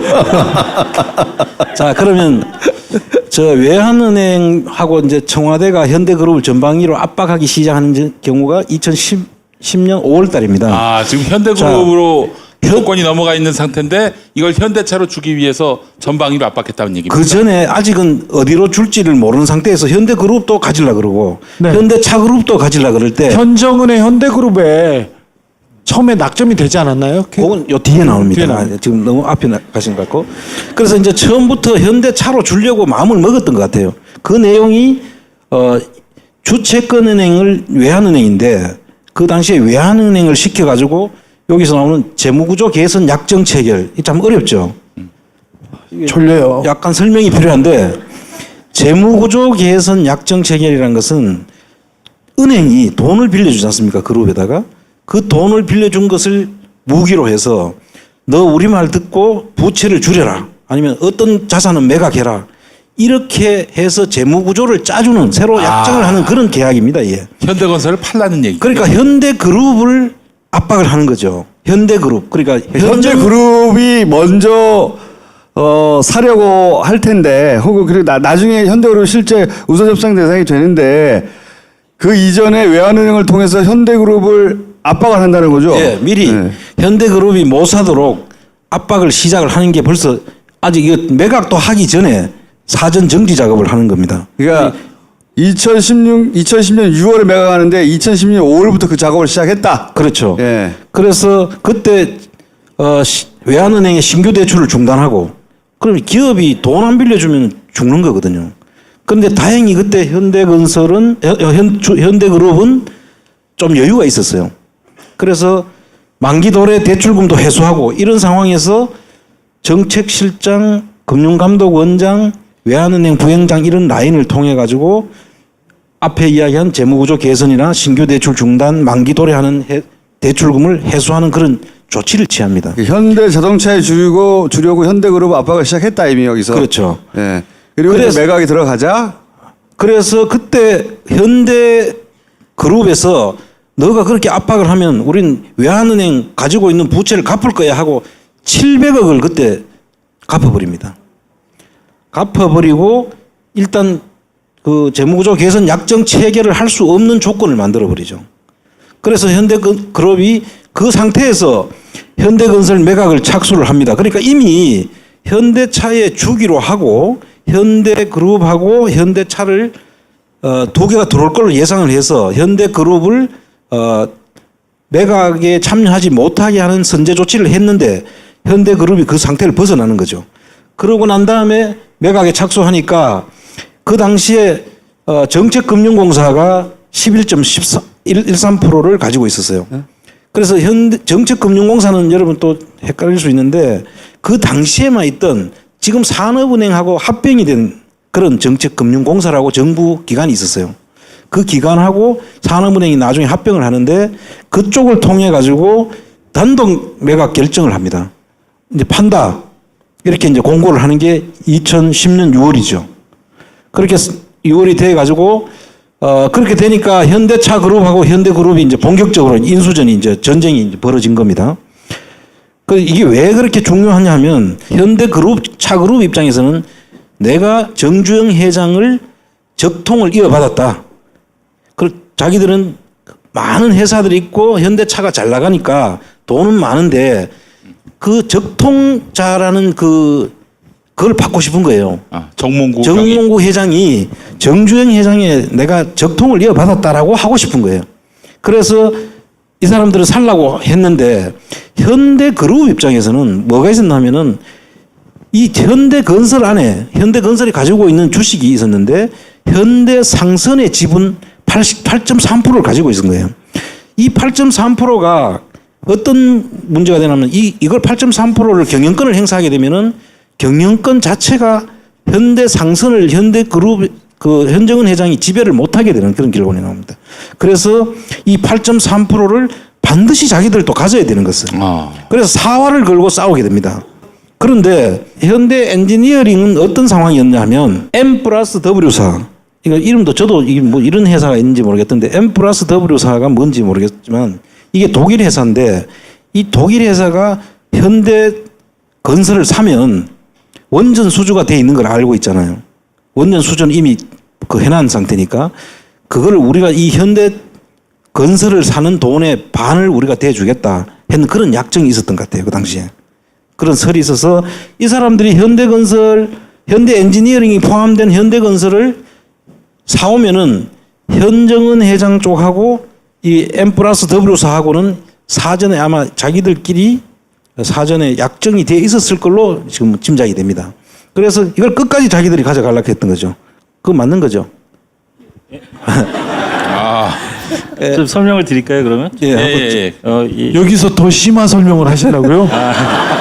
저 M+W라는 회사가 그러니까 저희 노조가 개입하기 시작한 것이 바로 그때부터 시작을 한 건데요.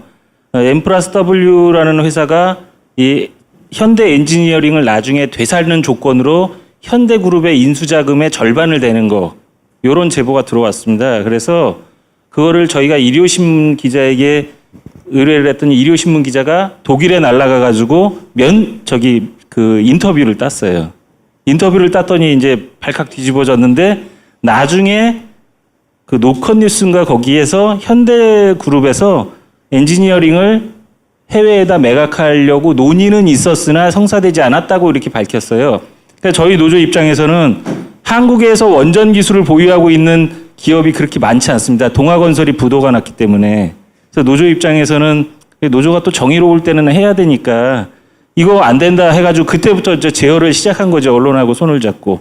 이게 맞습니다. 이게 절반의 돈을 인수자금의 절반의 돈을 M+W가 되고 대신 2년 후에 요거를 가져가는 조건으로 했다라는 의혹이 제기가 됐었던 겁니다. 그럼 왜 그렇게 좀 길게 설명하냐면 현대그룹은 현대차 그룹에 비해서 경제적 규모가 게임이 안 되거든요. 현대차가 훨씬 더 큰 회사죠. 그래서 그런데도 불구하고 사활을 걸고 달려드는 이유를 지금 설명을 드린 겁니다. 현대자동차와 현대그룹이 붙었는데 거꾸로 누르십니다. 지금 계속. 그러니까 요걸 요약하면 현대그룹과 현대자동차가 인수전에서 붙었는데 현대그룹은 현대건설을 꼭 인수해야 할 여러 가지 이유가 있었다는 거네요. 그렇죠. 그런데 그걸 알고 미리 현대그룹이 인수전에 뛰어들지 못하게 여러 가지 조치를 했는데도 불구하고 현대그룹은 저런 절박한 이유 때문에 인수전에 뛰어들었다. 그렇죠. 그런 거죠. 예, 알겠습니다. 청장님 앞부분 통편집하고 여기만 쓸 것 같아요. 뛰어들었다. 예. 그다음에 이제 여기서 이제 오늘 우리 노조위원장 얘기 나와서 그 상황을 좀 더 상세하게 설명을 해야 될 부분인데 이 당시에 이제 노조 입장에서는 회사가 경제적으로 지금 좋은 재무 구조가 아닌데 이 현대건설이라는 돈을 엄청난 돈을 주고 사야 된다. 그러니까 이렇게 샀다가는 이 전체 회사 자체가 잘못하면 망할 수가 있다. 노조는 한마디로 현대그룹이 그렇게 무리해서까지 현대건설을 살 필요가 뭐 있냐 이렇게 된 거네요. 그렇죠. 왜냐하면은 아까 좀 전에 그 재무조 개선 약정을 그러니까 안 맺으려고 돈을 다 갚았다고 했지 않습니까? 그러면 은행 대출이 전면 중단되는 거거든요. 그렇게 되면 유일하게 자금을 조달할 수 있는 방법은 회사채하고 CP 발행밖에 없거든요. 그러니까 은행에서는 대출이 안 되는 거예요. 그러면 그렇게 엄청난 돈을 받으면 정말 좋은 회사들이 다 망가질 수가 있으니까 노조 입장에서는 안 된다. 왜냐? 현정은 회장의 경영권 방어만을 목적으로 많은 주주들이나 일반인들이 피해를 보면 안 된다는 게 당연히 노조의 입장일 수밖에 없는 것이죠. 그리고 당시 노조가 저희 노조는 주식을 100억 원 정도 보유하고 있었습니다. 그러니까 매달 1억씩 사서 저희가 10년을 모은 거죠. 그러니까 우리 사주조합이 아닙니다. 그런데 당연히 주주의 입장에서 저희가 당연히 그런 주장을 할 수밖에 없었던 것이죠. 그러니까 이 인수전에 뛰어들지 말라고 이제 노조가 입장을 낸 거죠. 그렇죠. 네, 현대그룹 노조 쪽에서. 그래서 지금 노조 입장을 다시 한번 더 밑에 보면 이 무리한 인수 참여 반대를 한 걸 찾고 있던 차에 한 건이 걸린 거예요. 그게 지금 해외 자금으로 표시해 놓은 나티스 은행에서 돈을 1조 2천억을 동원해서 그걸 사겠다고 현대그룹에서 발표를 하니까 그때 노조가 또 이런 이야기를 합니다. 지금 말씀. 당시 어떻게 된 거냐면 그 시장의 분위기가 뭐 당연히 현대자동차로 가는 분위기, 그리고 뭐 국민들도 대부분 그렇게 원했고요. 저희도 절대 현대그룹이 이걸 가져갈 거라는 생각을 하지 않았습니다. 근데 뚜껑을 확 열어보니까 너무 많이 쓴 거예요. 5조 5,100억을 쓴 겁니다.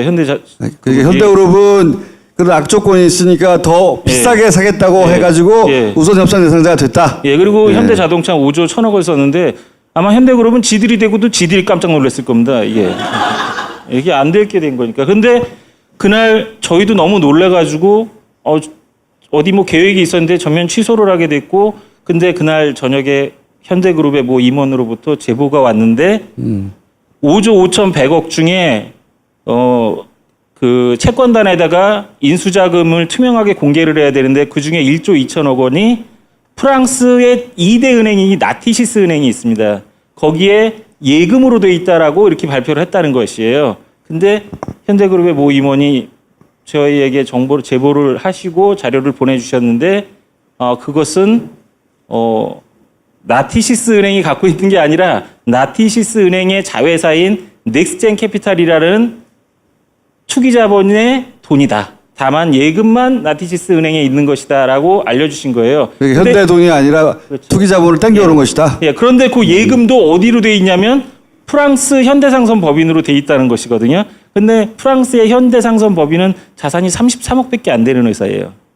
그러니까 당연히 저희가 그 문제를 고민하다가 이것을 어떻게 공개할 것인가 했는데 뭐 이거 공개하면 당연히 뭐 해고 당하는 건 당연한 거고 뭐 감옥 가고 뭐 이렇게 나올 게 뻔한데 사실 뭐 노조 내에는 항상 간첩이 있거나 왕당파가 있거나 뭐 이렇습니다. 네, 저희가 이제 오늘 같이 온 부위원장하고 둘이 숨어가지고 작업을 해서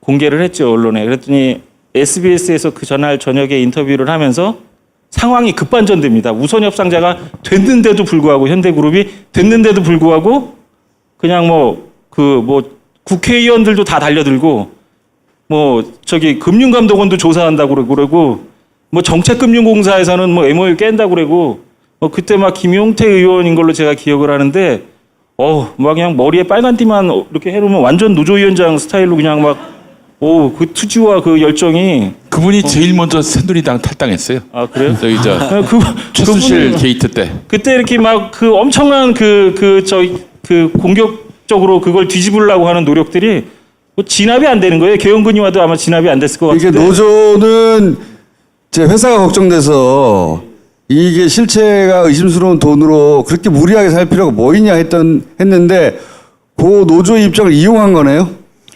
결과적으로는 그 순간적으로 이 노조는 당연히 자기들이 해야 될 일을 했는 건데 이게 현대차로 주고 싶은 이명박 입장에서 보면 이건 이런 캐가 있어 이렇게 한 거죠. 네네, 그 당시에 현대차하고 현대그룹에서 양쪽에서 로비가 엄청났어요. 제가 중간에 이쪽 얘기도 들어보고 저쪽 얘기도 들어봤었는데 현대건설이 있습니다. 현대의 모기업이자 뿌리 같은 회사예요. 아주 중요한 회사인데 특별히 현정은 정몽훈 그 회장의 부인 현정은 회장한테 굉장히 중요해요. 현대증권도 있고 현대상선도 있고 그런데 현대건설이 없으면 이거는 대기업이라고 볼 수도 없고 큰 기업 군단이라고도 볼 수 없어요. 그래서 그 현대그룹에서는 건설이 필요했어요. 그래서 여기를 인수하려고 올인을 하는데 올인을 하려고 하는데 정몽구, 정몽준 이 연합해서 훨씬 돈이 많고 힘이 세죠. 거기에 플러스 이명박이 붙어서 현대차가 계속 작업을 해서 계속 회방을 놉니다. 계속 회방을 하고 언론 플레이를 했었는데 근데 우선협상 대상자가 돼버렸으니까 그럼에도 불구하고 현대그룹에서 우선협상자가 됐어요. 근데 된 것을 뺏으려고 하는 거지. 이걸 말도 안 되는 저런 일이 있었고요. 검찰도 나섰고 처음에는 될 줄 몰랐죠. 네. 그런데 이 사람들이 무리해가지고 5,100억을 제시를 해버린 거예요. 아니 그러니까 됐어. 된 거를 뺏어가요. 현대차에서. 그 뒷부분이 된 거를 어떻게 뒤집느냐 이거죠. 그렇죠. 네. 지금 이제 된 거를 한 달 만에 뒤집는데 그 과정이 여기 설명을 드리는 겁니다. 지금 국회에서 나서고 금융감독원에서 나서고 정책금융공사에서 나서고 검찰조차도 나섭니다. 그 당시에 이거를 다 통제할 수 있는 사람이 누구겠습니까? 아니 저 사람들은 앞에서 나왔던 사람들이고 실제로는 이명박 청와대하고 국정원이 움직여서 이걸 판을 만들어서 현대차에서 뺏어갔어요. 그래 완전히 현대차로 현대그룹에서 전차로 뺏어갔지. 현대그룹 거를 현대차로 던져주죠. 여기 그러니까 표면적으로는 요런 그 선수들을 내세웠지만 뒤에서는 청와대와 국정원이 움직여서 우선 협상 대상자로 선정된 걸 뒤집어서 뺏어왔다는 거지 지금. 그렇죠. 그렇지. 네. 이명박이 우선 협상 대상자를 아예 현대차로 하면 뭐 더 논란이 없을 텐데. 아니 돈을 처음부터 현대그룹이 많이 써버린 거지. 많이 썼으니까 돈을. 우선 협상 대상자가 안 될 수가 없죠. 이것도 2, 3조 원이 원래 그런데 낙찰가가 될 것이었어요. 이게 공적 자금을 넣은 기업들은 높은 가격을 받고 사야만 그 공적 자금은 회수가 되지 않습니까? 여기 지금 5천억으로 되셨는데 5,100억을 제시했고 5조 1,000억을 제시했지 않습니까? 그럼 4,100억이라는 돈을 더 받을 수 있는 거예요, 국가가. 근데 그거조차도 안 받으면서 현대차로 넘겨주는 겁니다. 이게 있을 수 없는 일이죠. 근데 이때 혹시 그 노조한테 들어왔던 어떤 입김이나 당근 같은 건 없었어요? 그걸 지금 설명. 사실은 제가 아까 말씀드렸듯이 전혀 저희도 예상을 못해서 지방을 갈 계획이었는데 이렇게 우선협상 대상자가 되고 나니까 사실은 검찰에서 전화가 왔어요.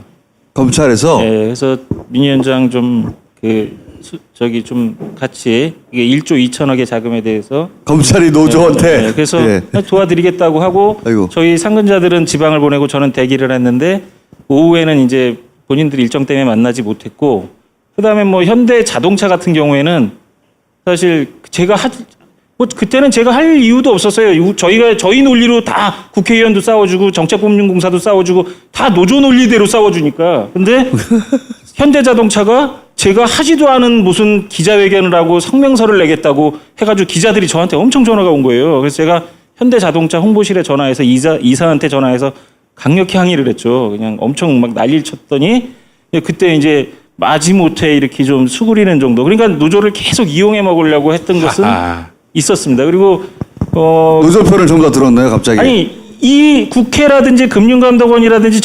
정책금융공사에서 하는 그 보도 자료가 다 제가 낸 보도 자료하고 똑같았어요. 전 이렇게 지원을 많이 받아본 노조위원장하고 노조위원장이 누가 노조위원장인지 진짜 자괴감이 들은 거죠. 야, 친노조네, 친노조. MB가 노조위원장이 된 거지 그때. 예, 검찰도 노조위원장이 주장하는 바를 수사하자고 하고 그리고 현대자동차 쪽에서 이쪽 노조에서는 아무것도 안 했는데 이쪽에서 뭐 성명 낸다고 하고 계속 보도자료 뿌리고 기자들이 가라고. 예, 어느 순간 저희도 이게 역겹구나 하는 생각은 했어요. 역겹구나. 예, 근데 거기서 더 힘을 주었다가는 더 난리가 날 테니까. 왜냐면 그 M+W라는 회사가 만약에 현대그룹에 갔었으면 그대로 놔뒀으면 저 M+W는 어떻게 될지 모르는 거잖아요. 금융 지식으로 보면 이렇게 거대한 그 대출을 받아서 저기 회사를 인수하면 그것을 회수하기 위해서 당연히 있는 자회사 중에 매각해가지고 부채를 상환하는 건 당연한 거거든요. 그러니까 아마도 이건 가정이지만 위험하다고 생각할 수도 있죠. UA를 이미 원전을 계약을 해놨는데 그 현대 엔지니어링이 독일로 날아가 버리면 이거 안 되잖아요. 그러니까 뭐 필사적으로 했을 가능성도 배제할 수 없는 거죠. 그때는 저희는 역겹구나 하는 생각을 좀 했죠. 그때. 예. 그래서 실적 우선 협상 대상자로 선정한다는 것은 사실상 주기 위해서 선정한 거잖아요. 선정되어 있는 거를 뺏으려고 하다 보니까 이런 무리수가 이제 동원되는 거죠. 그리고 불과 한 달, 한 보름 만에 그걸 완전히 뒤집습니다. 그 과정도 사실 말이 안 되는 과정을 겪거든요. 그러고 난 뒤에 그러면 뭐를 받았을까? 그렇죠. 이제 지금 이제 진짜 뭐를 받았을까? 지금까지는 조르셔서 괜찮습니다. 네. 안 들으셔서도 괜찮은데. 그냥 절대 우리 전에 이상은 회장을 모시고 했던 그 김종백 씨 말에 의하면은 주차비 500원도 아끼는 사람들이라고 그러더라고요. 근데 이 사람들이 이렇게 큰 일들을 해주고 그냥 해줬을 리가 없다는 거 아닙니까? 앞에 거도 내가 잠깐 봤지만 롯데 그렇게 해주고 이제 그냥 해줬겠느냐는 거잖아요. 그럼 이제 우린 찾아야 되는 게 뭐를 찾아야 되는지 앞으로 이제 우리가 갈 길이 정해진 거잖아요. 찾아야죠. 근데 그 내용을 우선 어떻게 없어졌는지를 이제 보려고 그러는 겁니다. 특별 사면이 2008년 8월 15일 8.15 특별 사면을 받습니다. 지금 전까지는 요 관계가 평평했어요, 이렇게. 그렇죠? 현대차와 다스의 매출이 평평하다가 특별 사면 이후로 이제 가파르게 올라가네요. 이게 네. 지금 다스의 매출액입니까? 이 다스의 매출액입니다. 다스의 매출액 2016년에 1조 2,700억밖에 안 됩니까? 2016년에 이게 국내와 2조가 넘는데요. 그 2조는 그 국내하고 그 해외 쪽을 지금 분리해놓은 그 금액이라고 국내 보시면 되고요. 매출인가요? 네, 국내 매출입니다. 그래서 이게 지금은 거의 한 2조 한 6천억, 2조 7천억 가까이 되거든요. 근데 그 금액을 보면 이렇게 가파르게 상승하죠. 매출은. 상식적으로 매출이 늘면은 이익은 어떻게 되겠습니까? 돈을 벌기 때문에 매출을 늘릴 거 아닙니까? 돈이 안 벌리는데 매출을 늘리는 밥은 없죠. 요 밑에 파란 글자로 된 요 란이 순이익이죠. 이익입니다. 이게 현대차 그룹의 이익. 매출이 이렇게 가파르게 올라가는데 다스의 이익, 다스의 이익. 그러니까 매출이 엄청나게 늘어나는데도 이익은 거의 그대로라는 거죠, 지금. 자, 이런 경우는 어떤 경우가 있을 수 있나 하면요. 매출이 일단 늘지를 않을 때는 이익이 그냥 이분할 수가 있습니다. 그러나 매출이 이렇게 급격하게 성장을 하게 되면 이익도 거의 비슷하게 가야 되는 거죠. 그 비용이 들어간다 치더라도 뭐 물론 다스 이 시트를 만들려고 하면 원가가 들어가지 않습니까? 그 원가 많이 팔면 원가도 많이 들어가는 건 사실이지만 거기에 비례해서 이익도 늘어나는 것이 정상이다. 그래 그래프가 밑에서 기지만 비슷한 정도로는 올라가줘야 되는 거예요. 밑으로 기지. 그러면 이게 상당 부분은 언 놈이 먹었다는 얘기. 자, 2008년에서 2013년까지 이렇게 늘어났는데 여기는 오히려 줄어들어. 자, 바로 줄였죠. 바로 줄였는데 이때 매출액이 늘어나면서 순이익 이때도 이미 많이 올라왔었어요. 많이 올라왔는데 이 이익이 그냥 그 제자리지 않습니까? 이거를 김성우나 권승호 그리고 다스의 사장들이 가지고 와서 보고를 한대요. 그러면 이번에는 얼마로 만들어 이 얘기를 이명박 각하께서 했다고 합니다. 그래서 장부를 이명박 대통령한테 보고하는 장부는 A3로 일단 특별하게 뽑아서 중요한 거 매출액, 순이익 이렇게 얘기 나오면 고쳐줬답니다. 이게. 야 올해는 얼마로 저거는 줄여 이렇게.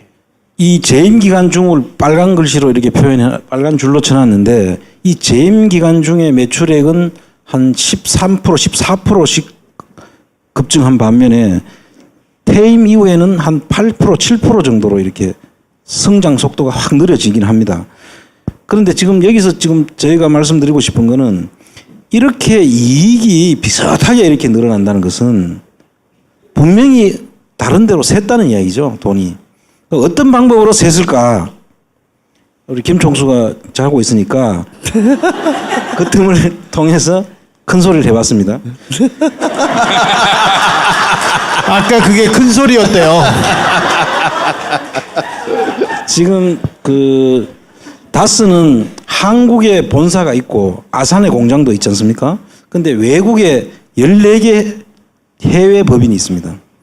근데 이 해외 법인은 어떻게 나가느냐 하면 현대차가 외국에 나갈 때는 이제 그 나라의 관세 문제도 있고 이래서 우리나라에서 만들어가 완성차가 나가게 되면 관세가 붙으면은 차 가격이 뛰지 않습니까?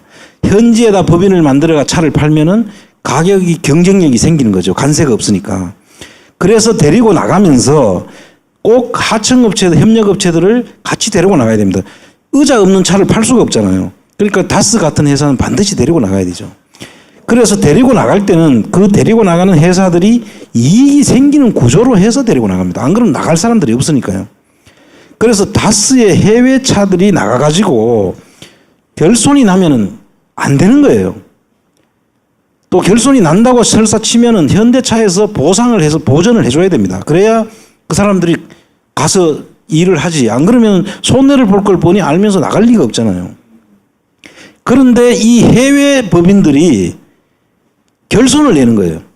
결손을 내서 누적 결손이 한 1,500억 정도 결손을 냅니다. 중국의 몇 군데 공장 말고는 나머지는 다 결손을 내죠. 자, 이 결손을 내도 이렇게 분식을 하려고 하면은 엄청난 배짱이 있어야 됩니다. 일반 기업 같으면 적어도 세무조사를 안 당할 자신이 있거나 세무조사가 나온다 하더라도 돌파할 자신이 있거나 누가 이거를 케어해 줄 수 있다는 자신이 없으면은 이렇게 신고를 못 하죠. 아무것도 모르는 사람이 봐도 말이 안 되는 구조잖아요, 이게. 상식적으로. 그런데 국내에서 그걸 조절하기에는 쉽지 않죠. 그러니까 해외를 이용하면은 해외는 미국이나 뭐 인도나 체코나 이런 나가 있는 터키 같은 데 있는 회사들은 우리나라 세무조사권이 발동이 안 되잖아요. 그 나라의 세무조사를 받는데 그 나라에서는 이런 데 크게 관심이 없을 수도 있거든요. 그래서 이 부분들로 조정했는 지금 정황이 아주 뚜렷하게 보이는 대목이다, 이게. 그러면 해외에서 돈이 사라진 겁니까? 지금 제가 보는 관점에서는 해외에서 사라졌을 가능성이 아주 농후하다. 그리고 그것도 결손을 내는 것도 결손을 내 가지고 뺐다면 그거를 가지고 해외에서 결손을 만들어 놓고 그 결손 난 회사는 회사 장부 가치가 훨씬 없어지잖아요. 그럼 또 그걸 누가 살 수가 있겠죠. 결손을 내 가지고 돈을 빼고 회사는 지금 형편없는 가치로 이제 실제로는 안 그렇지만 장부상으로는 형편없는 회사가 돼 있을 수 있죠. 그럼 그걸 누가 산다? 아들이 사면은 쉽게 살 수 있잖아요. 지금 몇 가지의 수를 동시에 노렸다. 그렇게 추정해 봅니다, 저는. 그러니까 해외를 통해서 MB가 따로 주머니를 챙겼다. 그래서 그리고 그 회사들의 일부러 결손을 만들어서 돈을 빼돌리고 그리고 회사 자산 가치가 낮아지니까 나중에 아들이 그 회사를 사기도 쉬워진다 이거죠. 아들은 이시영을 말하는 것이고. 그래서 이 국내 다스도 영향을 받습니다. 연결 재무제표라 해가지고 해외 법인들의 순위 소득을 반영을 해서 이렇게 결론이 나오거든요.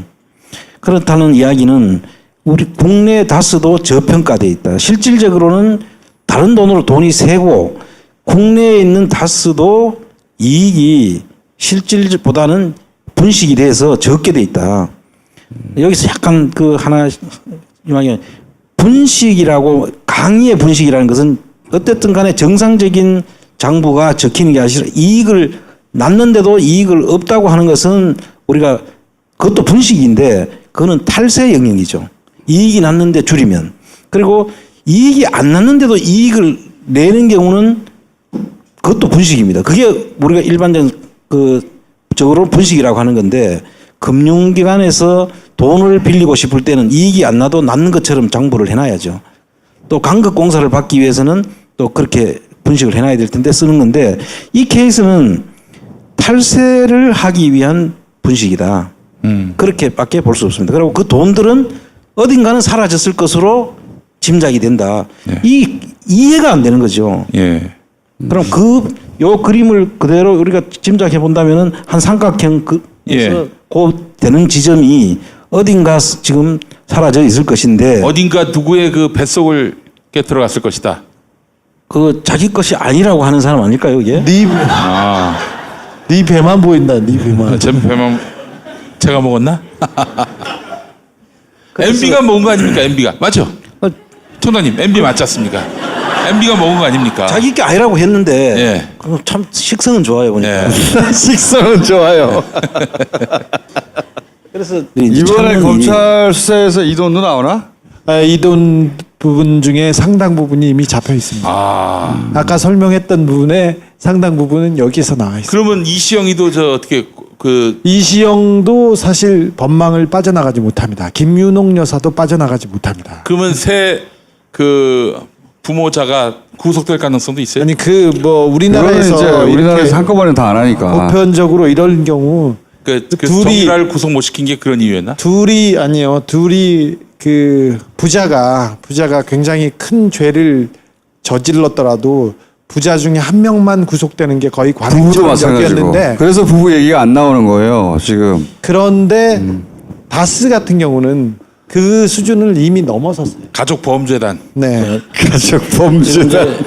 이 부분에서 우리가 조금 더 말씀을 드리면은 사실 우리가 다스는 누구 겁니까?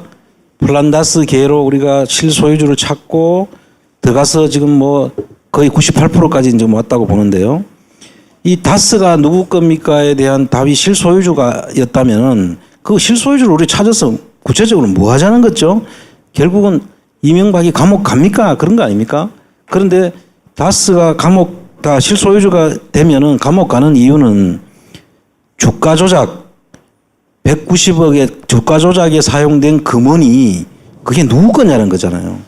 그 주가 조작에 사용된 190억이 다스의 실소유자 거였다면 그 주가 조작에 김경준과 공범이 되는 것이기 때문에 실소유주를 우리가 그렇게 찾으려고 부르짖었던 것입니다. 그러면 우리가 다스 실소유주만 찾고 나면은 우리가 속이 시원할까요? 만족하십니까? 지금부터는 이제 그 사라진 돈 이게 그때부터 시작이다. 우리가 찾을 일은 이제 이게 일단 실소유주 찾아서 구속시키고 나면 이걸 참는데 저항하는 사람들이 없겠죠. 우리가 훨씬 더 쉽게 찾을 수가 있을 것이다. 검찰이 찾아야지 뭘 여기 있는 분이 찾아요. 네? 지금 이야기를 하시는데 찾아야지. 검찰이 찾기는 힘들 겁니다. 실제로는 국세청이 찾아야 돼요. 네, 우리가 국세청 찾기는 더 힘들어요. 그래서 난 이만큼 했으면 됐지 또 뭘 또 찾으라고. 이거를 찾기 위해서 충분히 찾을 수 있도록 그 사람들이 지금 눈을 감고 있으니까 눈을 띄워줘야 되잖아요. 그래서 어떻게 찾으면 된다까지 찾는 건 당신들이 찾아라. 그러나 우리가 이렇게까지는 찾도록 길을 끌어줄 테니까 당신들이 좀 쉽게 찾을 수 있도록까지 우리가 노력해 주겠다. 그런 뜻에서 지금 우리 국민들이 국민재산 찾기를 하고 있고요.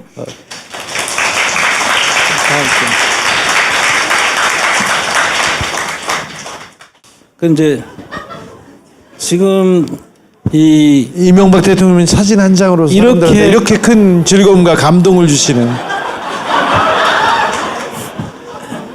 어쩜 저런 진짜 무궁무진하세요. 자, 아까 다시 처음으로 조금 돌아가면 왜 그러면 현대건설에다가 현대건설을 이렇게 줬을까? 그 부분을 조금 더 심화학습으로 들어가면 심화학습.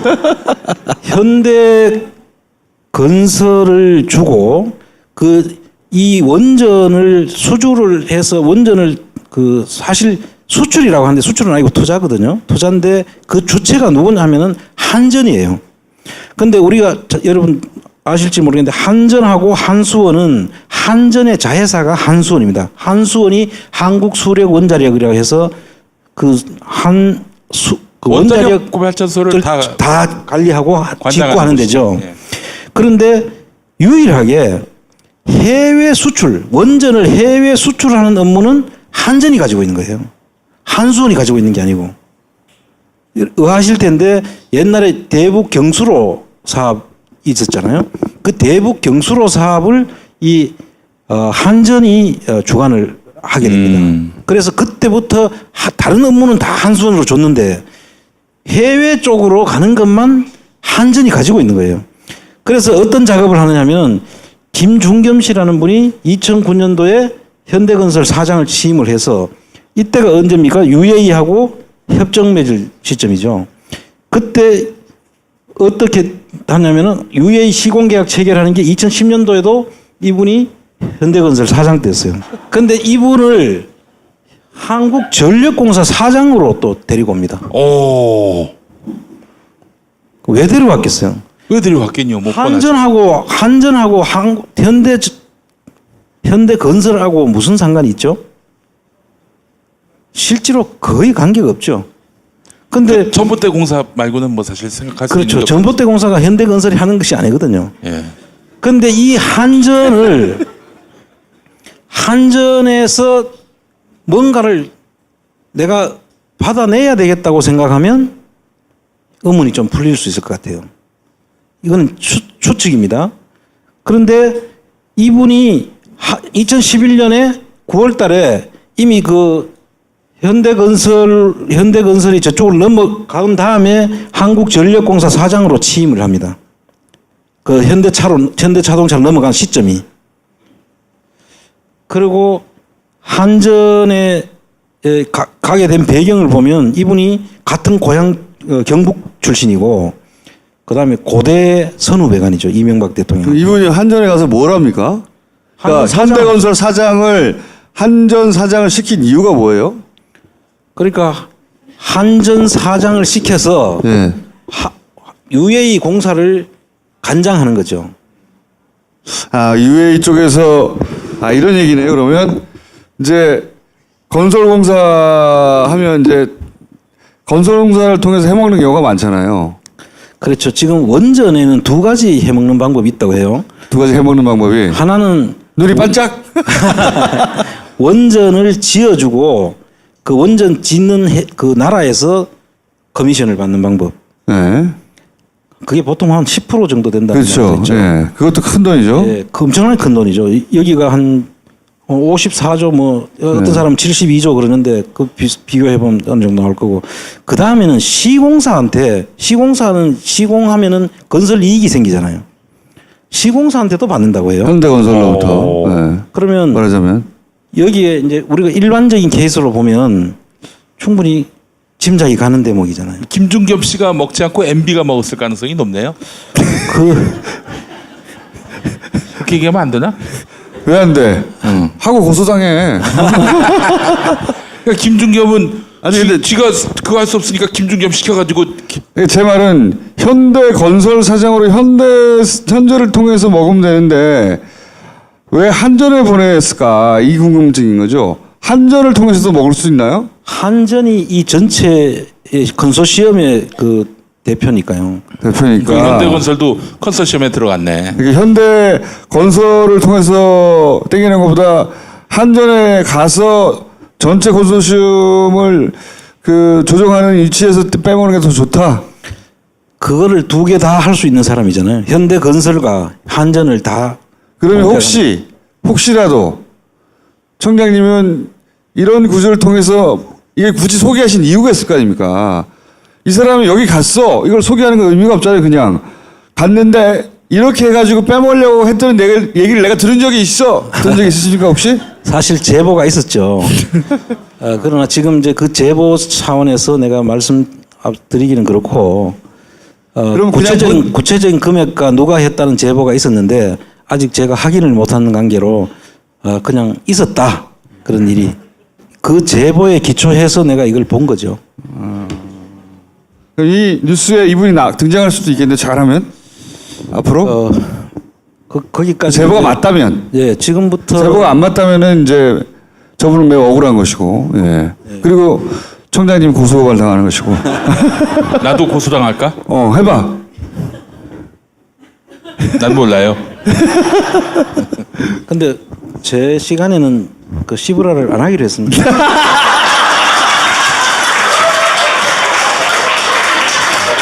아니 근데 어느 부분에서 시부랄을 해야 될지 제가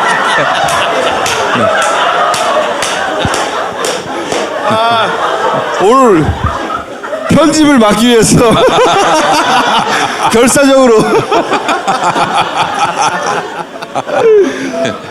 잠이 확 깼어 이제. 예. 아니 그런데 그 여러 번 나올수록 편집을 안 당하더라고. 제가 이제 그 우리 다스베이다를 연구를 좀 했어요.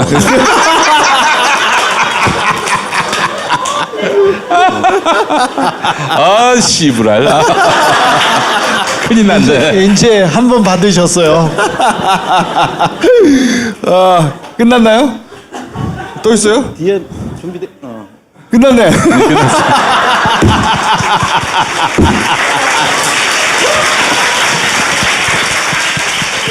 자, 청장님 그럼 마무리를 해주시죠. 그러니까 지금 요거는 이제 그 각하 시절에 현대 자동차를 봐주고 그 대가로 다스가 이득을 본 게 아니냐 하는 의구심을 가지고 있고, 그러기 위해서 거기 이르는 과정에서 이제 현대그룹이 가져가려고 했던 현대건설을 어떻게 현대자동차로 밀어주었는가, 뭐 이런 말씀이잖아요. 그렇습니다. 요거 외에도 현대자동차 혹은 현대 쪽과 그 이명박 전 대통령 시절에 뭔가를 봐주고 다스 매출을 끌어올리는 이런 작업이 또 다른 게 있나요?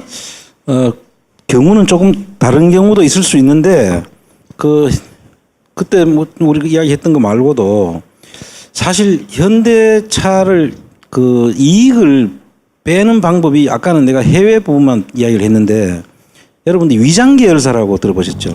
다스 위장 계열사. 근데 이제 대부분들 하도 다스에 나와서 이야기하는 분들이 좀 짚어줬으면 싶었는데 안 짚어서 제가 오늘 짚는데 그 위장 계열사라는 것이 금관 같은, 원래는 그 다스의 실소유주 것인데 이름만 다른 사람 이름으로 해놓은 것입니다. 사실은 다른 일반 협력업체가 있고 계열사가 있는데 위장이라고 이름을 붙이는 이유는 그게 원래 다스 거라는 거예요. 다스와 같은 주인 거라는 겁니다. 그래서 왜 그러면 위장 계열사를 만들어 놓느냐.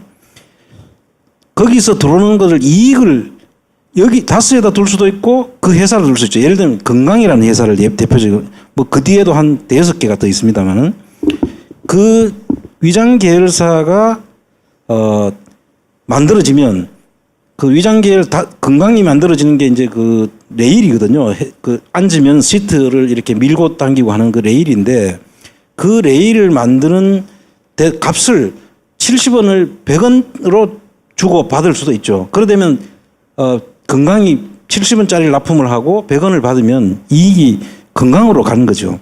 이익이 분야가 되어버려요. 그럼 다스 이익이 줄어들고 건강으로 가는 거죠. 반대로 100원짜리를 70원에 받고 사게 되면은 다스가 그만큼 이익이 줄죠. 그래서 이런 식으로 하거나 아니면 비자금을 만들기 위해서 실제로 없는 거래를 했는 것처럼 만들어서 돈을 빼는 이런 위장 계열사도 있기 때문에 그 위장 계열사를 국세청에서 반드시 조사를 해야 된다. 제대로 하려고 그러면은 그 위장 계열사를 다 찾아가지고 그 관련된 위장 계열사들이 어떤 식으로 이 거래가 이루어졌는지, 돈 주고 받은 거라든지 세금 계산서를 주고 받은 거라든지 조사를 하면 그 위장 계열사에서 비자금 실체가 이익이 어떻게 분여되어 있는지 이 해외뿐만 아니라 국내에서도 분명히 그렇게 했을 것이다. 안 그러고는 아까 같이 그렇게 밑에 밋밋하게 길 수가 없거든요. 그래서 그 부분을 이제 우리가 집중적으로 찾아야 된다. 앞으로 그렇게 해나갈 것입니다. 그 현대 그 건설을 먹는 과정을 통해서 이제 얘기를 하셨는데 그거 말고도 그 이명박이 현대 쪽을 봐주고 결국은 다스 쪽을 이득을 보는 그런 거 검찰 쪽에서 뒤지고 있지 않아? 네. 지난번에 제가 말씀드렸던 것 중에 하나가 그 양재동 현대 본사 사옥에 대한 인허가, 그건 현대건설이 막대한 특혜를 얻은 건데 그거는 시절이었어요. 그게 서울시장 시절이라서 지금 현재 시효상으로는 좀 문제가 있는 그래서 거고요. 그 부분하고요. 그리고 몇백 개 부분, 특사 부분, 그리고 몇 개 부분, 그러니까 공장을 늘린다든지 설비를 늘린다든지 그걸 가지고 지금 상관관계를 따지고 있습니다. 그래서 탈세 부분하고 이 탈세 부분이고 그리고 현대차한테 특혜를 주고 거기에서 물량을 받았으면 이게 직접적으로 뇌물 관계가 성립되기 때문에 직접 뇌물이니까. 이 부분도 서울지검의 에이스 검사들이 붙어서 지금 파고 있습니다. 대통령이 개입이 됐다고 한다면 대통령은 모든 권한이 미치잖아요. 원래 뇌물이 되려고 하면은 공직자가 자기 권한 범위 내에 있는 일을 해주고 대가를 받았을 때 뇌물이거든요. 근데 대통령은 포괄적 뇌물로 걸릴 수 있습니다. 일반적으로는 계급이 낮은 사람은 자기가 하고 있는 업무에 대해서만 해줘야 되는데 대통령은 해줄 수 있는 일이 너무 많잖아요. 다 해줄 수 있잖아요. 그래서 대통령은 이것이 만약에 대가로서 지급해줬다고 하면 100% 포괄적 뇌물에 걸리고 일단 기본적으로 실소유 다스의 실소유주가 이명박이면 그다음에 뇌물죄 이제 바로 적용됩니다. 그 실소유주가 이명박 대통령이라고 하면 직접 뇌물이 되고요. 그게 아니고 이상은 씨가 그 한테 혜택을 줬다 그러면은 제3자 뇌물에 걸립니다. 그래서 결과적으로는 어떻게 하든 간에 그래서 제가 처음 시작할 때 피니시 블로에 해당된다. 이 부분을 우리가 잘 찾아서 오늘 이 이야기를 듣는 기자분들은 이쪽에 전부 다 취재를 좀 깊이 해줄 수 있고. 취재 지식까지 이제. 근데 취재를 못해요. 기본적으로 충분히 알아듣게 설명하고 이거 한 2번, 3번 들으면 다 알아듣거든요. 안 해 그렇게. 이게 어려운 게 뭐냐면 우리 각하 관련된 사안들은 취재하기가 어려워요. 최상부에서 일어났고 오래됐고 이 이야기들은 정말 오랫동안 추적하다가 나온 이야기들이란 말이죠. 누적돼서. 최소한 뭐 안홍구 청장이 여기 나와서 그런 말을 했다. 뭐 더블 커터로 해서 보도라도 하든지 그런 것도 안 하고 있으면 뭘 어쩌자는 건지. 시부랄. 소심하게 했다 이번에 시부랄은. 오늘은 좀 많이 시무룩하게 했어요. 시부랄. 자, 오늘은 예기치 않게 공부를 좀 많이 했어요. 졸고 막 지랄했는데. 자, 그래도 안홍구 청장님 편집이 안 될 것 같습니다 이번에. 저희가 그래도 많이 날아갈 것 같아. 제가 편집이 되면은 출연료가 안 나갑니다. 안홍구 총장님 입에서 욕이 나오는 건 처음 들었어요. 시부랄 안 해요?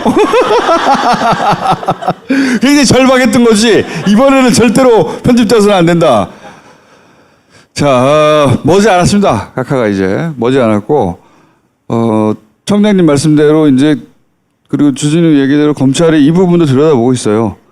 그러니까 우리가 다 예상했듯이 현대 봐주고 뭐 혜택 얻었을 거다. 그러니까 나는 검사 시절부터 얘기했던 그 면허증, 면허 시험 간소화. 얘기하네. 혼자 얘기해 이거는. 아무도 이걸 받아주거나 뭐. 옛날부터 혼자 얘기했어. 현대 자동차 뭐 봐주고 받았다니까 이 얘기를 면허증으로 상징으로 해서 계속 얘기했는데 이제 구체적인 게 나올 거예요 이제. 면허증 나온다 봐라 나중에 씨발. 자, 머지 않았습니다. 오늘 여기까지 하고요. 가시는 날 각하 배웅을 또 해야 되잖아요 우리가. 그렇지. 예. 어떻게 배웅할 것인지 앞으로 작전을 짜도록. 이제 준비할 때가 됐어. 전날에 잔치 한번 해야 되지 않습니까? 그래서 다음 시간에는 이렇게 하자는 거를 우리가 이 제안을 받습니다. 네, 제안을 어디로 받지, 시발? 게시판에. 좋아. 게시판에 요런 행사를 하자. 우리가 애초에 낮꿈싸 시절부터 얘기했던 거는 그 차를 뒤에 따라가면서 계속 웃고 외장 마이크 달아놓고 스피커 달아놓고 계속 웃는 거예요. 그냥. 서울 구치소까지. 근데 저기 논현동이나 검찰청에서 구치소까지 가는 거리는 충분한데 검찰 철도할 때 그것도 기념비적인 날이잖아요. 그렇지. 그러니까 그건 바로 준비해야 되는데 논현동 사저에서 예전에 봉도사 그렇지. 그 들어갈 때 검찰청 앞에서 이벤트 한번 했잖아 우리가. 그렇게 무게차에서 콘서트 하는 거 그런 거 하거나 봉주열차처럼 아니면은 뭐 우리가 삼두 노출처럼 뭐 하나 해야 한다 이거는. 우리가 이거 얼마나 오랫동안 추적했어. 얼마나 오랫동안.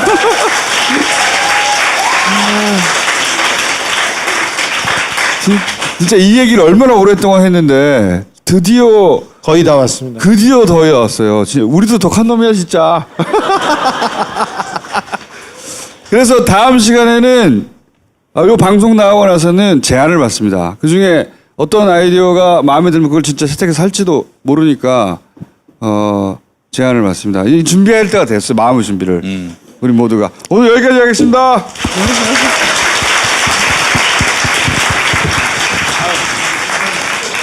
회장님 감사합니다. 고맙습니다. 감사합니다.